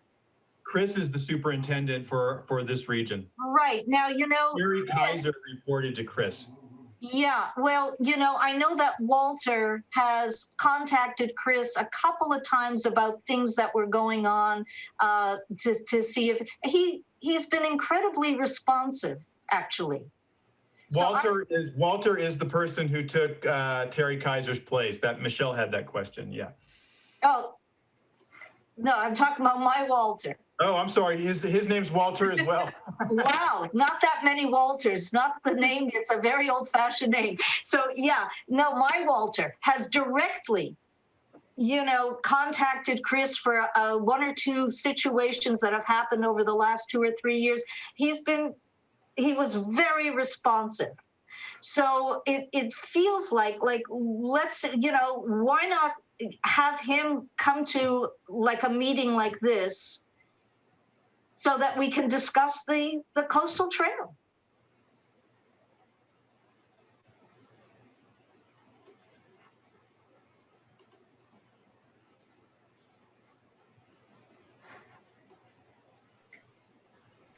I just think it's really important because, well, we know, I don't need to repeat really how much we all, the jurisdictions have to collaborate and come together. But the first step is open discussions with those people involved. Yeah, Paulette, I think you make a great point that there are healthy communications between the city of Half Moon Bay and those entities is important. You make me wonder a little bit about the charter of our committee here. Is the Bike and Pedestrian Advisory Committee really the ones to spearhead such communications with those other entities? I guess I'd defer to Bob's judgment on that. The only reason I would say it's important is that we all live here. When staff sits down with someone like Chris, they don't necessarily live here in Half Moon Bay. So they're speaking from their professional standpoint, but they're not speaking from the real, I'm on that trail every day. Here's what we're seeing. Here's, what are you thinking? We're the people who are using, we're the ones that are here using. And that's why I feel that discussions directly with people who are directly involved with it is key. So in the interest of time, and again, these are fantastic suggestions. I'm just wondering if there's a mechanism, we did do a joint Parks and Rec Commission meeting with BPAC a couple of years ago, just throwing ideas out there in terms of something that would allow these kind of conversations to happen and engage the community. I mean, brainstorming, but to basically make it more comprehensive than just our little advisory committee right now. So I will certainly. I think it's a good point, Mario. And I think we should remember that we're an advisory committee, as I think Steve was pointing out. So if we meet on our own with Caltrans or state parks or whoever, we can't make decisions. All we can do is have a conversation with them, and then that conversation then goes up to wherever else it goes within the city council structure. So I see value in doing that on specific issues, but I just want us to realize that absolutely we can't make decisions. So it could be a long conversation that doesn't really lead anywhere. And it's encouraging to hear from Bob that there are communication channels with these groups through the city. It's just been struggling over the last few months. Yes, well said. Thank you, Paul. So then just coming back to the agenda item, any other items for Maz's note-taking? Seeing none, then item 5, committee reports, comments? I have a super quick one. Some of you might remember Emma Schlaze from the Silicon Valley Bicycle Coalition. She's a friend of mine, and she sent me an email recently about some local bike groups that they have. They actually doesn't sound like at this point in time they are forming a coast-side one, but she was reaching out to me since I live in Brisbane. They're forming a North County one. So if anybody knows anyone in the North County that might want to participate in that, I think South San Francisco, Brisbane, Millbrae, Pacifica, Daly City. I'm going to put a link in the chat for some information about that, and maybe worth thinking about our ambassador program. Maybe we want to see if the Bike Coalition would want to have a coast-side group. So thank you. Yep. Can I add to that, Adrienne? Absolutely. Yep. So I actually am also a member of SVBC, so I actually did join the kickoff meeting for that North Peninsula team. because it's very specific for South City, Daly City, Brisbane over there. I went back to one of Emma's colleagues in SVBC and said, is this the right one for me? Because it wasn't coming as far south as us. And there's also a Northern Peninsula group, which kind of focuses on Redwood City, but does at least stretch out as far as Crystal Springs. So I've actually now joined that group instead. And SVBC would very much like to have a group set up for the coast side, which may be something that could happen in the future. So hope that helps. Yeah, thanks for that, Paul. The link I sent has the links to, has the information for all of their local groups. So if you know folks that want to join those, or you are interested in another area, check that out. Thank you, Adrian. Steve. I've been the Planning Commission's representative on this committee for nearly 2 years and enjoyed working with you all very much. The Planning Commission is going to appoint a new rep before the next BPAC meeting. So this will be my last meeting with you all. I want to applaud the passion and energy that you folks have brought to the experience of bikers and pedestrians and the future of our trails. It's been a real pleasure for me. I'm not leaving town. I'll see you around. Wish you all good luck with this charter.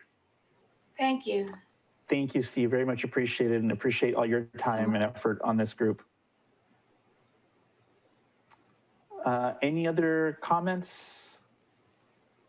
All right, seeing none, we will move forward with adjournment. And so thank you all. Another good meeting, great conversation as always. Appreciate all your time. And I guess enjoy what's left of your evening. And we'll see you on March 6th. I'm just going from memory. It's March 4th. It's my birthday. Oh, March 4th. Okay, thank you, Adrian. And if we don't see you around town, take care, everybody. Thank you. Thank you. Bye, everybody.